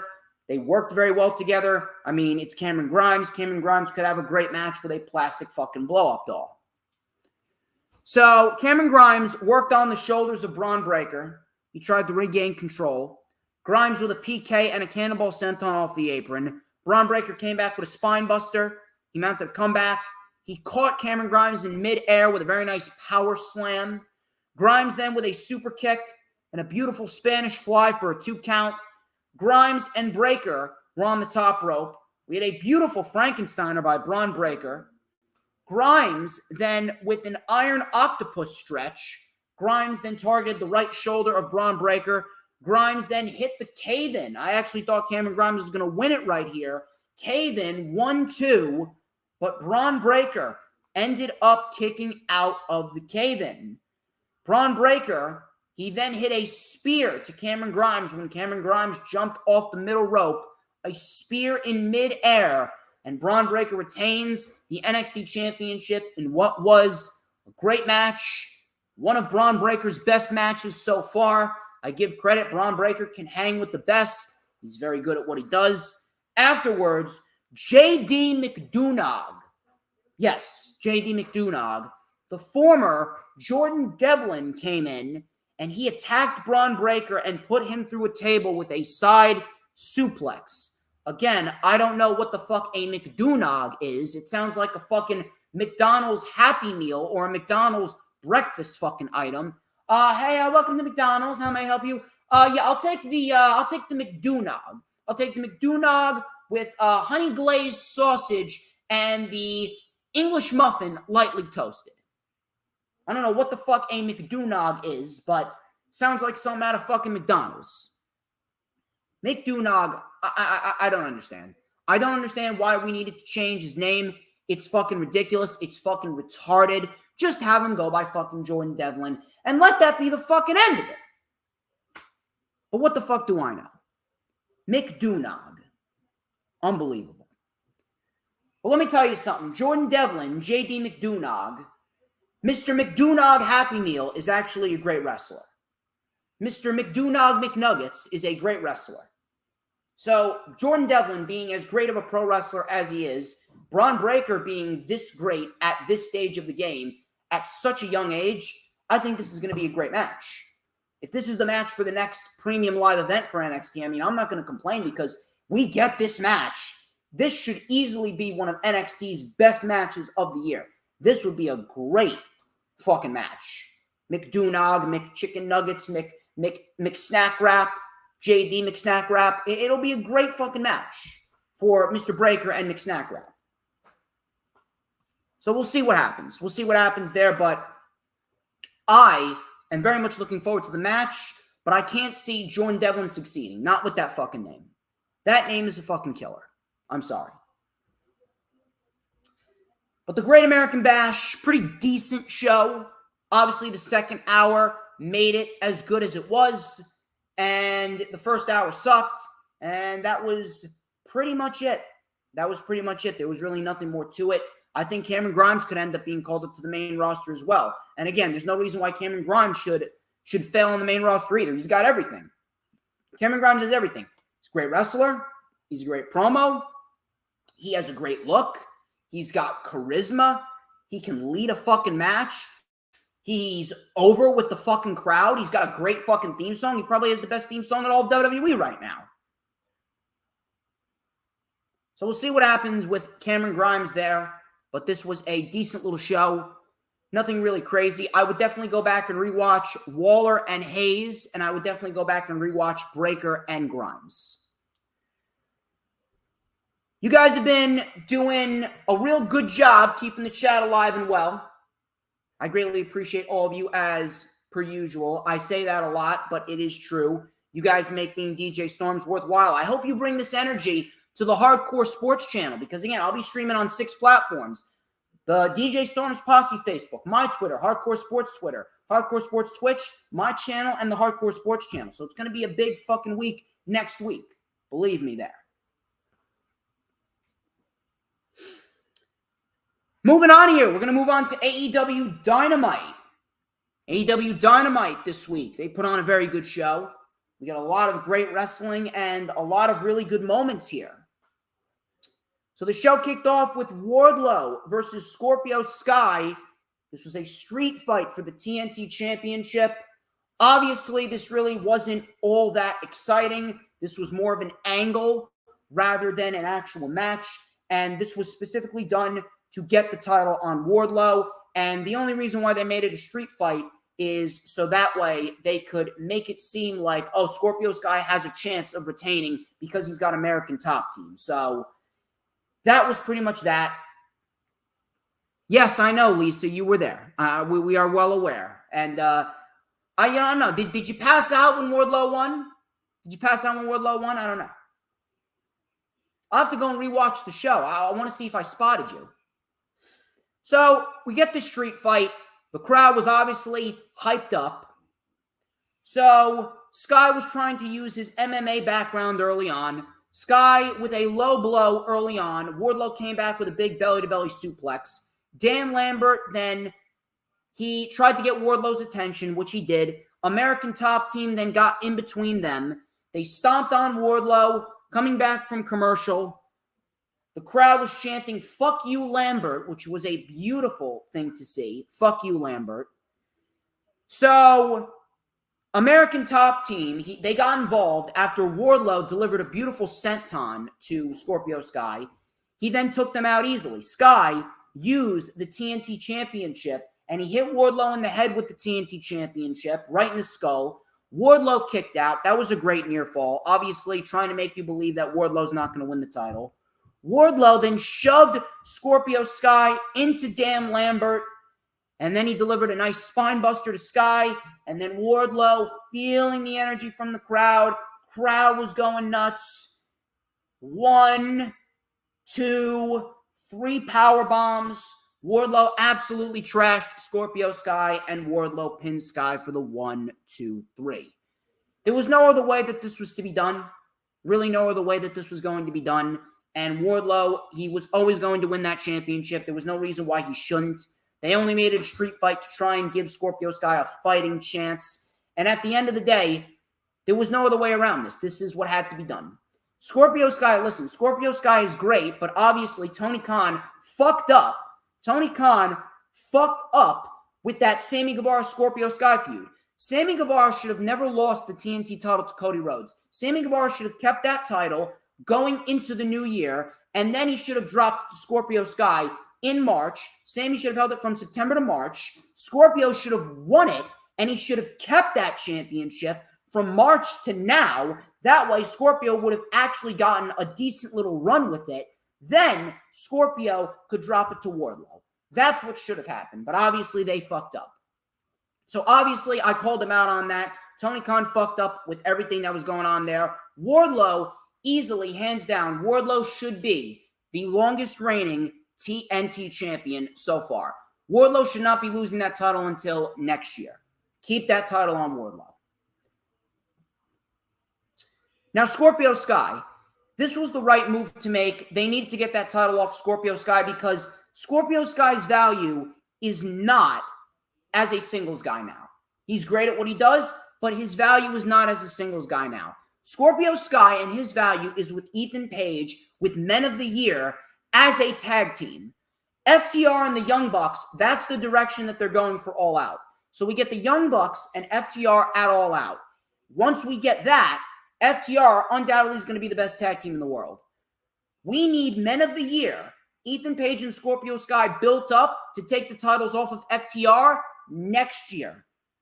Men of the Year, Ethan Page and Scorpio Sky, they should be built up to take those titles off of FTR when the time is right. That's where Scorpio Sky's value is. Scorpio Sky, Ethan Page in the tag team division, that is where their strong suit is. Plain and simple. Wardlow, this needed to be done, and Wardlow's the new TNT champion. We are all living in Wardlow's world, and I would not want to be on the wrong end of the Powerbomb Symphony, because I would like to actually maintain my spine. I do not want my spine to get crushed into a million pieces. So Wardlow, very happy for Wardlow. The rise of Wardlow is a great thing to see. The crowd fucking exploded when he won. And he's going to have a very good reign. He's going to bring some prestige back to that championship. Wardlow is exactly where he needs to be. Great stuff here. Glad that Wardlow's the champion. It sucks for Sky, but again, Tony Khan fucked up with that Scorpio Sky Sammy Guevara feud. That was terrible. That should not have happened. Now that the title's on Wardlow, now we could be on the road to having Wardlow really bring some prestige back to that championship ever since Sammy Guevara, Cody, and Scorpio Sky started trading that championship back and forth. So Wardlow wins the championship. The rise of Wardlow is a beautiful thing to see. Very happy for him. And I'm very interested to see where he goes as the TNT champion. Christian Cage and Luchasaurus, they had a segment. Christian came out in all black, looked like a prick. Christian then said, "You think you deserve to know the reason why Luchasaurus decided to remain aligned with me, when in reality you don't deserve anything." Matt Hardy then came out, and he said to Christian that you are unreal. You're like the Michael Jordan of being an asshole. That was probably the best line that Matt Hardy said in this entire promo. Christian then said, "You actually think that you know Jungle Boy like I do, like Luchasaurus does? You're starting to make your brother sound like the sober one." I was literally on the floor fucking laughing. Christian Cage, I don't know how the fuck he did it, but he has morphed himself into legitimately the best thing about AEW TV right now. Christian Cage is a fucking master of his craft. He is amazing right now. I'm fucking loving this. So, Matt Hardy stood there while crowd chanted asshole at Christian Cage. Matt then talked about how he regretted using Private Party. We had Christian Cage saying that Matt Hardy had a massive ego and you can't stand when your name isn't in the spotlight, so much so that you'll even turn a blind eye to your brother's own issues to take him on one last ride. Your brother isn't the most embarrassing thing about your family. You are. Christian Cage is an absolute fucking savage, and I love every minute of it. This was fucking amazing. Amazing if I've ever seen it. This was awesome. So this ended up turning out to be a scenario where Matt Hardy got the shit beat out of him by Luchasaurus, and Matt Hardy got chokeslammed through the table while Christian Cage just stood over him, laughing, saying, "Enjoy being in the headlines because of me." So if we get Matt Hardy versus Luchasaurus at any point in time between now and the end of Fyter Fest, I mean, count me in. I love me. I love me some Matt Hardy and Luchasaurus. I think that'd be great. And this segment was great. This segment was awesome. We had Swerve in Our Glory. Swerve in Our Glory, they took on the Butcher and the Blade. This was a very good tag team match right here. Nothing all too crazy. It was just two teams putting on a very good tag team match.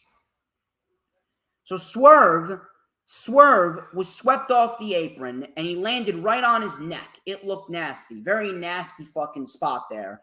Coming back from commercial, Swerve got the tag on Keith Lee. He lit up the Blade and the Butcher. He tossed the Blade into the Butcher with a heel. We had a rolling flatliner on the Butcher. He goes down. Lee accidentally pounced Swerve. So that was actually a bad move right there because we had some miscommunication there by Swerve and Lee. The Blade then with a knee, Butcher with a lariat turning Swerve inside out. Keith Lee barely saved it. We had some back and forth strikes. And Swerve and Lee ended up hitting the Fall from Glory, the double stomp Spirit Bomb combination for the 1-2-3 win. Swerve in Our Glory wins a very good tag team match. Afterwards, Team Taz came out, and Ricky Starks, he fucking went off. He was talking about how he trashed Swerve's friend, Top Dollar, and how he's sick and tired of people like you coming on in and taking our spotlight thinking you're better than us. He was spitting some real fire, was Ricky Starks. So the Young Bucks then came out, and they reminded everyone how they started AEW, and they set up the table for everyone to eat. Nick Jackson then reminded them that they lost to Jurassic Express, did Swerve and Lee and Team Taz, but they, the Young Bucks, they beat Jurassic Express. They beat Jurassic Express. So the Bucks then pitched a triple threat match next week, And the crowd, they actually chanted FTR. Do not worry. Do not worry. Trust me. Do not worry. We're getting that match at All Out. And FTR is going to be at the top of the fucking game once again. They're already at the top of the game. And when they beat the Young Bucks, it's going to be great. Third time's a charm. The third and final time with the Young Bucks and FTR. It's going to be good. So we got the match for next week, Fyter Fest, which should be great. Should be a great fucking match. Can't wait to see it. Eddie Kingston, he came out. Tony Schiavone was interviewing him. He congratulated Wardlow, and then he showed some respect for Claudio. See, I'm maturing, said Eddie Kingston. So Eddie Kingston, he said, I want Jericho's blood. So Jericho then came up on the screen, and they showed Ty Conti in the background smashing Ruby Soho's hand. She smashed Ruby Soho's hand into a car door. So this was great. The JAS just showing everyone how much of an asshole they really are, how much of assholes they really are. They're showing everyone that, hey, we're the JAS, we're sports entertainers, we can do whatever you want, and this is what's going to happen towards anyone that crosses our path. JAS is great. They're great.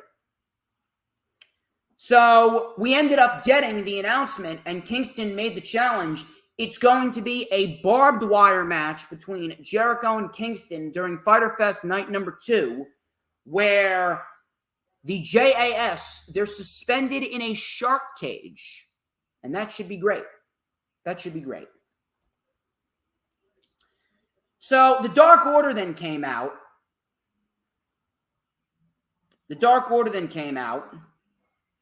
I don't know what you're talking about, Hula Grim. How is that stupid? Ruby Soho was legitimately being beaten down. She was woozy. She was being beaten down, and she was trying to climb up the car, and Ty Conti saw an opening. It wasn't stupid. I don't know what you're talking about. Hula Grim's trying to get risque with me. Hula Grim's trying to get risque with me. He's trying to tread the line with DJ Storms. Now, don't you be saying stupid shit like this. Come on. I'm watching you, Hula Grim. Anyway.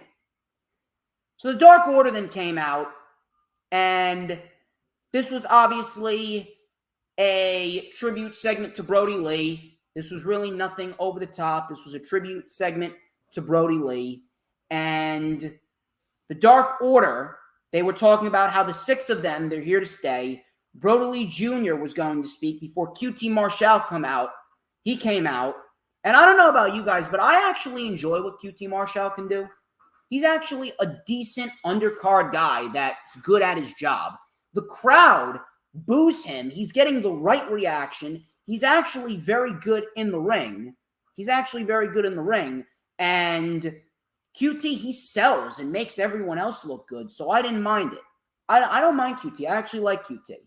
So QT was mentioning how long we'd have to put up with Brody Lee Jr. before he's 18. QT then challenged -1. Adam Page then came out, and him and Uno just went after QT. The entire Dark Order was just demolishing QT. They threw him all around the ring. QT was just selling his ass off. I didn't mind this. This was a tribute thing for Brody Lee. And at the end of the day, QT, he did his job. It's what he does, so on and so forth. Probably the weakest segment of the night. We have Roosh, El Toro Blanco, the White Bull. I actually did not know that El Toro Blanco meant the White Bull. I did not look it up on Google Translate, but thank you to Mr. Excalibur for elaborating on that. Roosh, the White Bull. Roosh, El Toro Blanco. He took on Penta Oscuro. So this was a very good match right here. I was very impressed with what I saw with Roosh, and I want to see more of Roosh. And if we get Andrade and Roosh, La Faccione Ingobernales versus the Lucha Bros, I don't have a single fucking problem with that. That is actually a great route to go. That's a great fucking route to go. Give me Rush and Andrade, Le Faccione Ingobernales versus the Lucha Bros, and call it a day. So Rush and Penta, they started chopping each other. Penta with a super kick on Rush. Rush then came back with a big forearm. Rush and his strikes. Rush has got some nasty fucking forearms. Rush knows how to fucking throw a fucking forearm. Really nasty stuff right there by Rush. Penta then with a sling blade and a beautiful tope con hero over the top rope. The referee then tried to regain control because everyone was fucking brawling at ringside. Then we had Penta coming back from commercial, hitting a backstabber on Rush, and that got a 2 count. Both men then traded. They traded punches and headbutts back and forth. Rush then with a leaping knee, and both men went down. We had a drop kick by Rush off the top rope for a 2. Rush with a senton for a 2. Penta with a roll-through cutter. Penta went for the fear factor. He got the fear factor, but Andrade put Rush's boot on the rope. Rush then tore the mask off of Penta's face and rolled him up for the 1-2-3 victory. And Rush El Toro Blanco defeats Penta Oscuro. Very good match. Rush looks great. He got a nice win, and it looks like Andrade and Rush are headed towards a collision course with the Lucha Brothers, which I do not have a single problem with it. The Acclaimed, Scissorman, the Acclaimed, and the Gun Club. They took on Bear Country, Leon Ruff, and Fuego del Sol.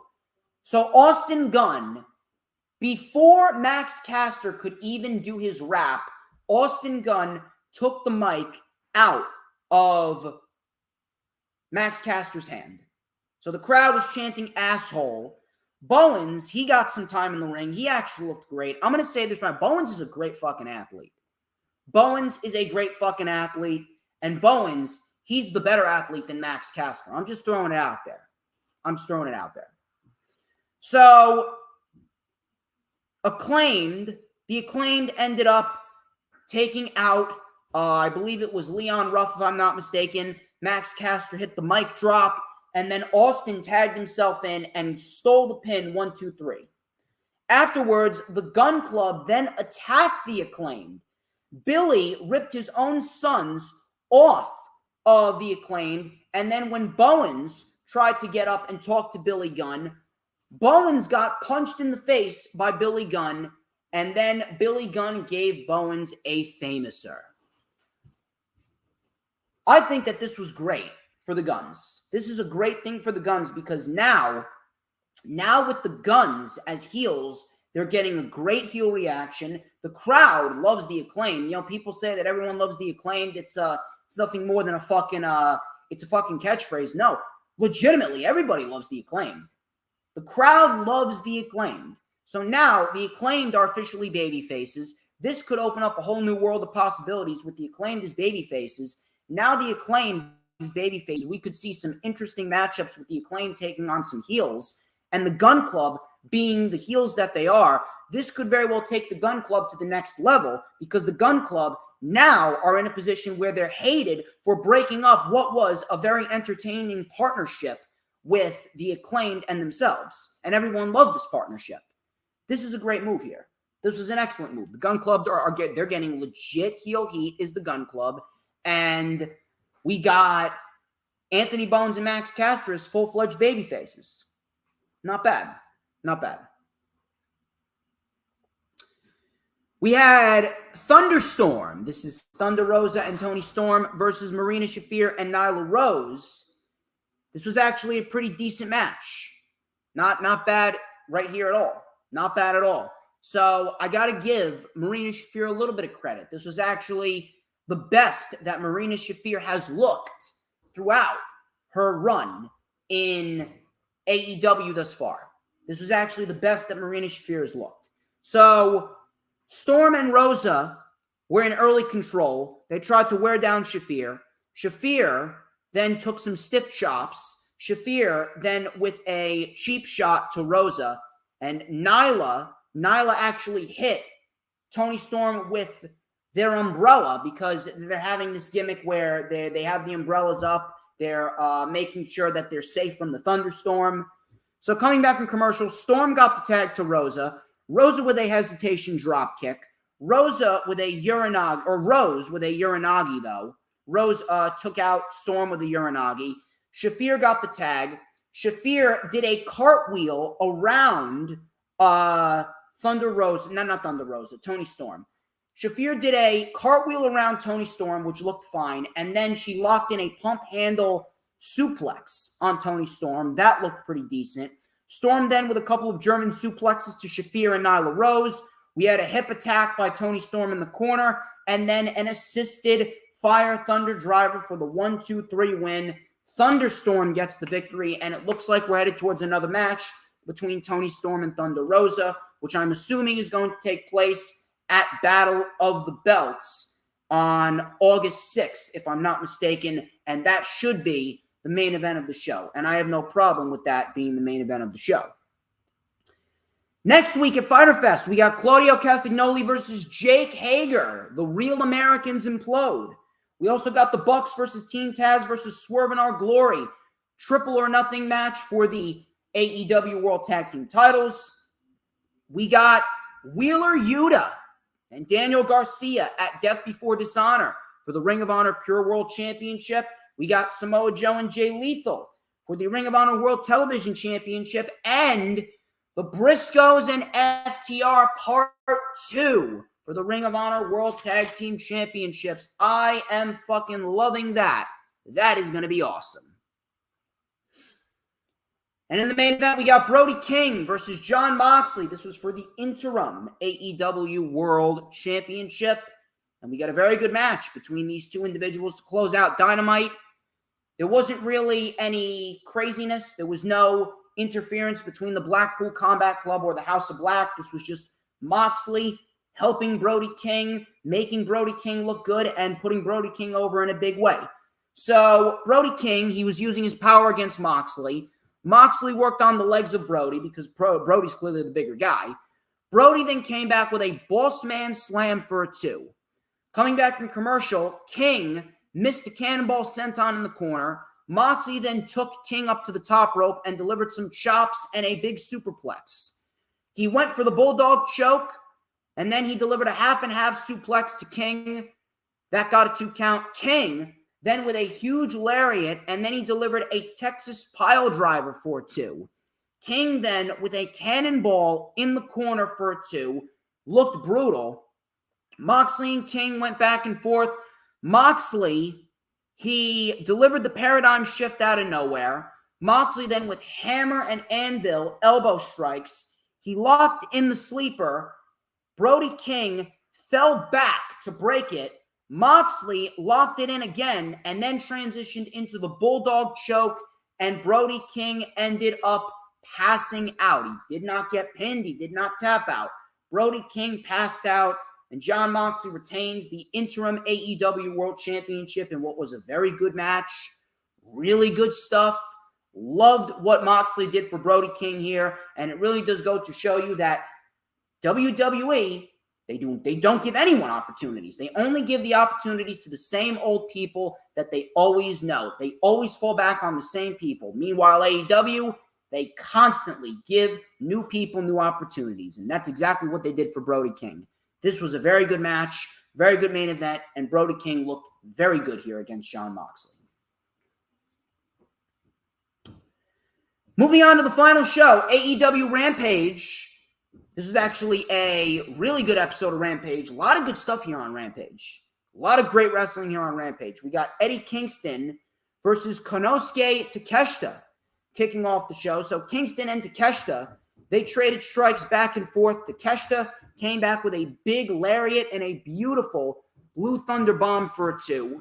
Takeshita's great. I really do hope that he's getting signed because he's awesome. So coming back from commercial, Takeshita with a German suplex on the apron. He kept his grip, and then Kingston transitioned the grip into an exploder suplex on the floor, which looked awesome. So then after that, Kingston Kingston then with a sit-out powerbomb on Takeshita for a 2. Takeshita came back with a beautiful fucking brainbuster. That got a 2 count. Both men traded strikes and chops. We had a spinning back fist by Eddie Kingston, a V-trigger by Takeshita, and Kingston with another spinning back fist. He just fell into the cover. 1, 2, 3. Eddie Kingston beats Konosuke Takeshita in what was a very, very good match. And if I'm AEW, I am abso-fucking-lutely doing a match between Eddie Kingston and MJF after MJF inevitably takes the World Championship off of CM Punk. CM Punk has said he's not going to be out for much longer. I honestly believe we're looking at Punk and Moxley in the main event of All Out.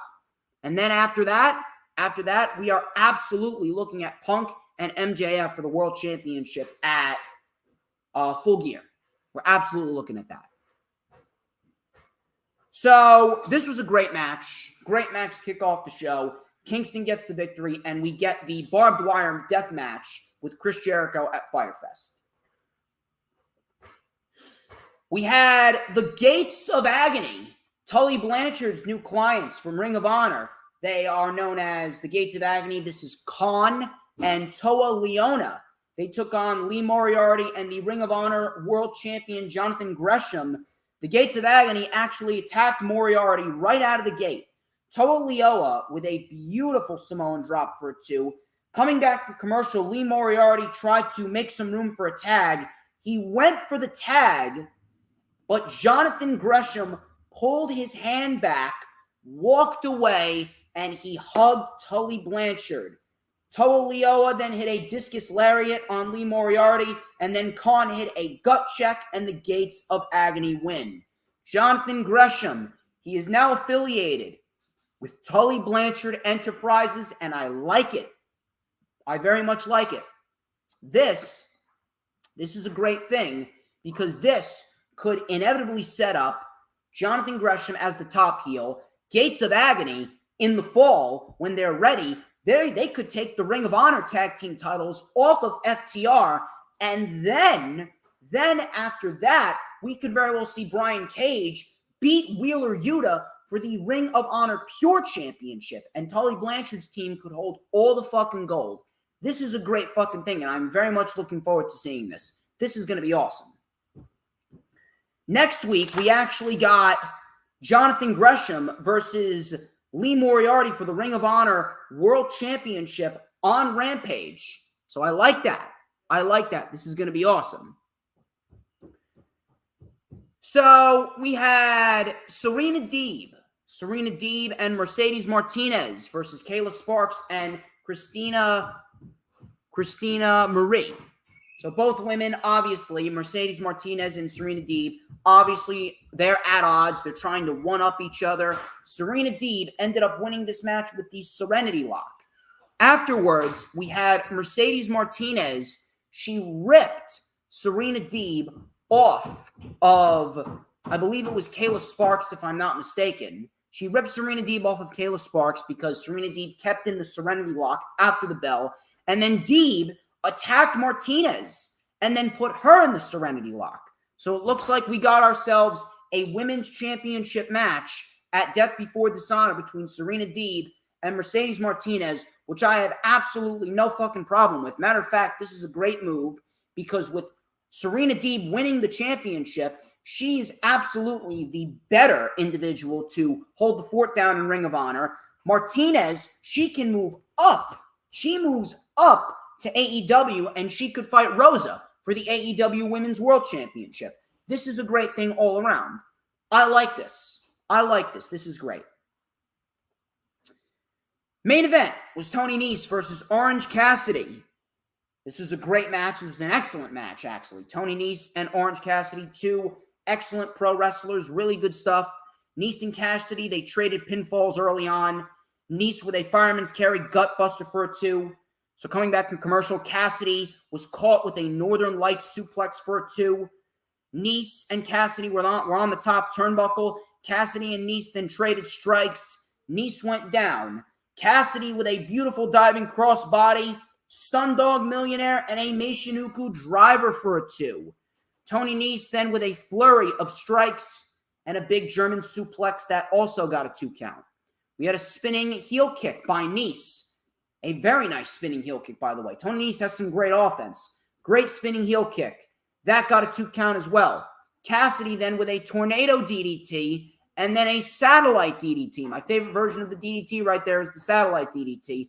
Off the top rope, diving DDT on Tony Nese. Nese sold the shit out of it right on the top of his fucking head. Nese kicked out. Nese then with a pump handle Fire Thunder Driver right on the head of Orange Cassidy. Cassidy kicked out again. Mark Sterling got involved. Danhausen stopped him. We had a punch by Danhausen. Danhausen punched Mark Sterling in his balls. So just picture Danhausen kneeling down and going bam, just a straight punch. It wasn't a low blow. It was a straight punch, a cock knocker right to Mark Sterling's nuts. Afterwards, Orange Cassidy, he hit the orange punch on Tony Nese. Nese sold the shit out of it, and Nese gets pinned 1, 2, 3 with Orange Cassidy taking the win. And if it was up to me, I would absolutely have Orange Cassidy go and challenge Pac for the All-Atlantic Championship, because that right there, that's a great fucking match. Trust me on that. Ladies and gentlemen, that wraps it up. That wraps up this edition of the Lightning Flash Update. What's going on, Blazed Radio? You actually missed a great show. Go back and rewatch the show. 21 likes. We clocked in, and we're going to finish with 21 likes. Thank you all for tuning in to the stream. I greatly appreciate each and every single one of you. Please do not forget to like, comment, and subscribe. Check out all the links in the description. Next week, remember, next week is the week. We got the Lightning Flash Update. 5 years of DJ Storm's celebration. It is going to be on YouTube, my channel, and the Hardcore Sports channel. It's going to be on the Hardcore Sports Twitch. It's going to be on Hardcore Sports Twitter, my Facebook page, and the Hardcore Sports Twitter as well. Great stuff. Thank you to everyone. Thank you, Hooligan, Blaze Radio, Lisa Wardlow, Mac the Giants fan, DJ Sums, Dee. Thank you to everyone. You guys are great. Like, comment, subscribe, share out the stream. Check out all the links in the description. We're going to have a great month. Obviously, we got Death Before Dishonor. We got SummerSlam, and we got Battle of the Belts Part 3. It's going to be a busy month. But until then, I'm DJ Storms. This has been the Lightning Flash Update. And I have one question. There's just this one very important question, people. There's this very important question. It's been weighing on my mind. I'm trying to figure out the answer to this question. I want to see if you guys know the answer to this question. Give me 1 second.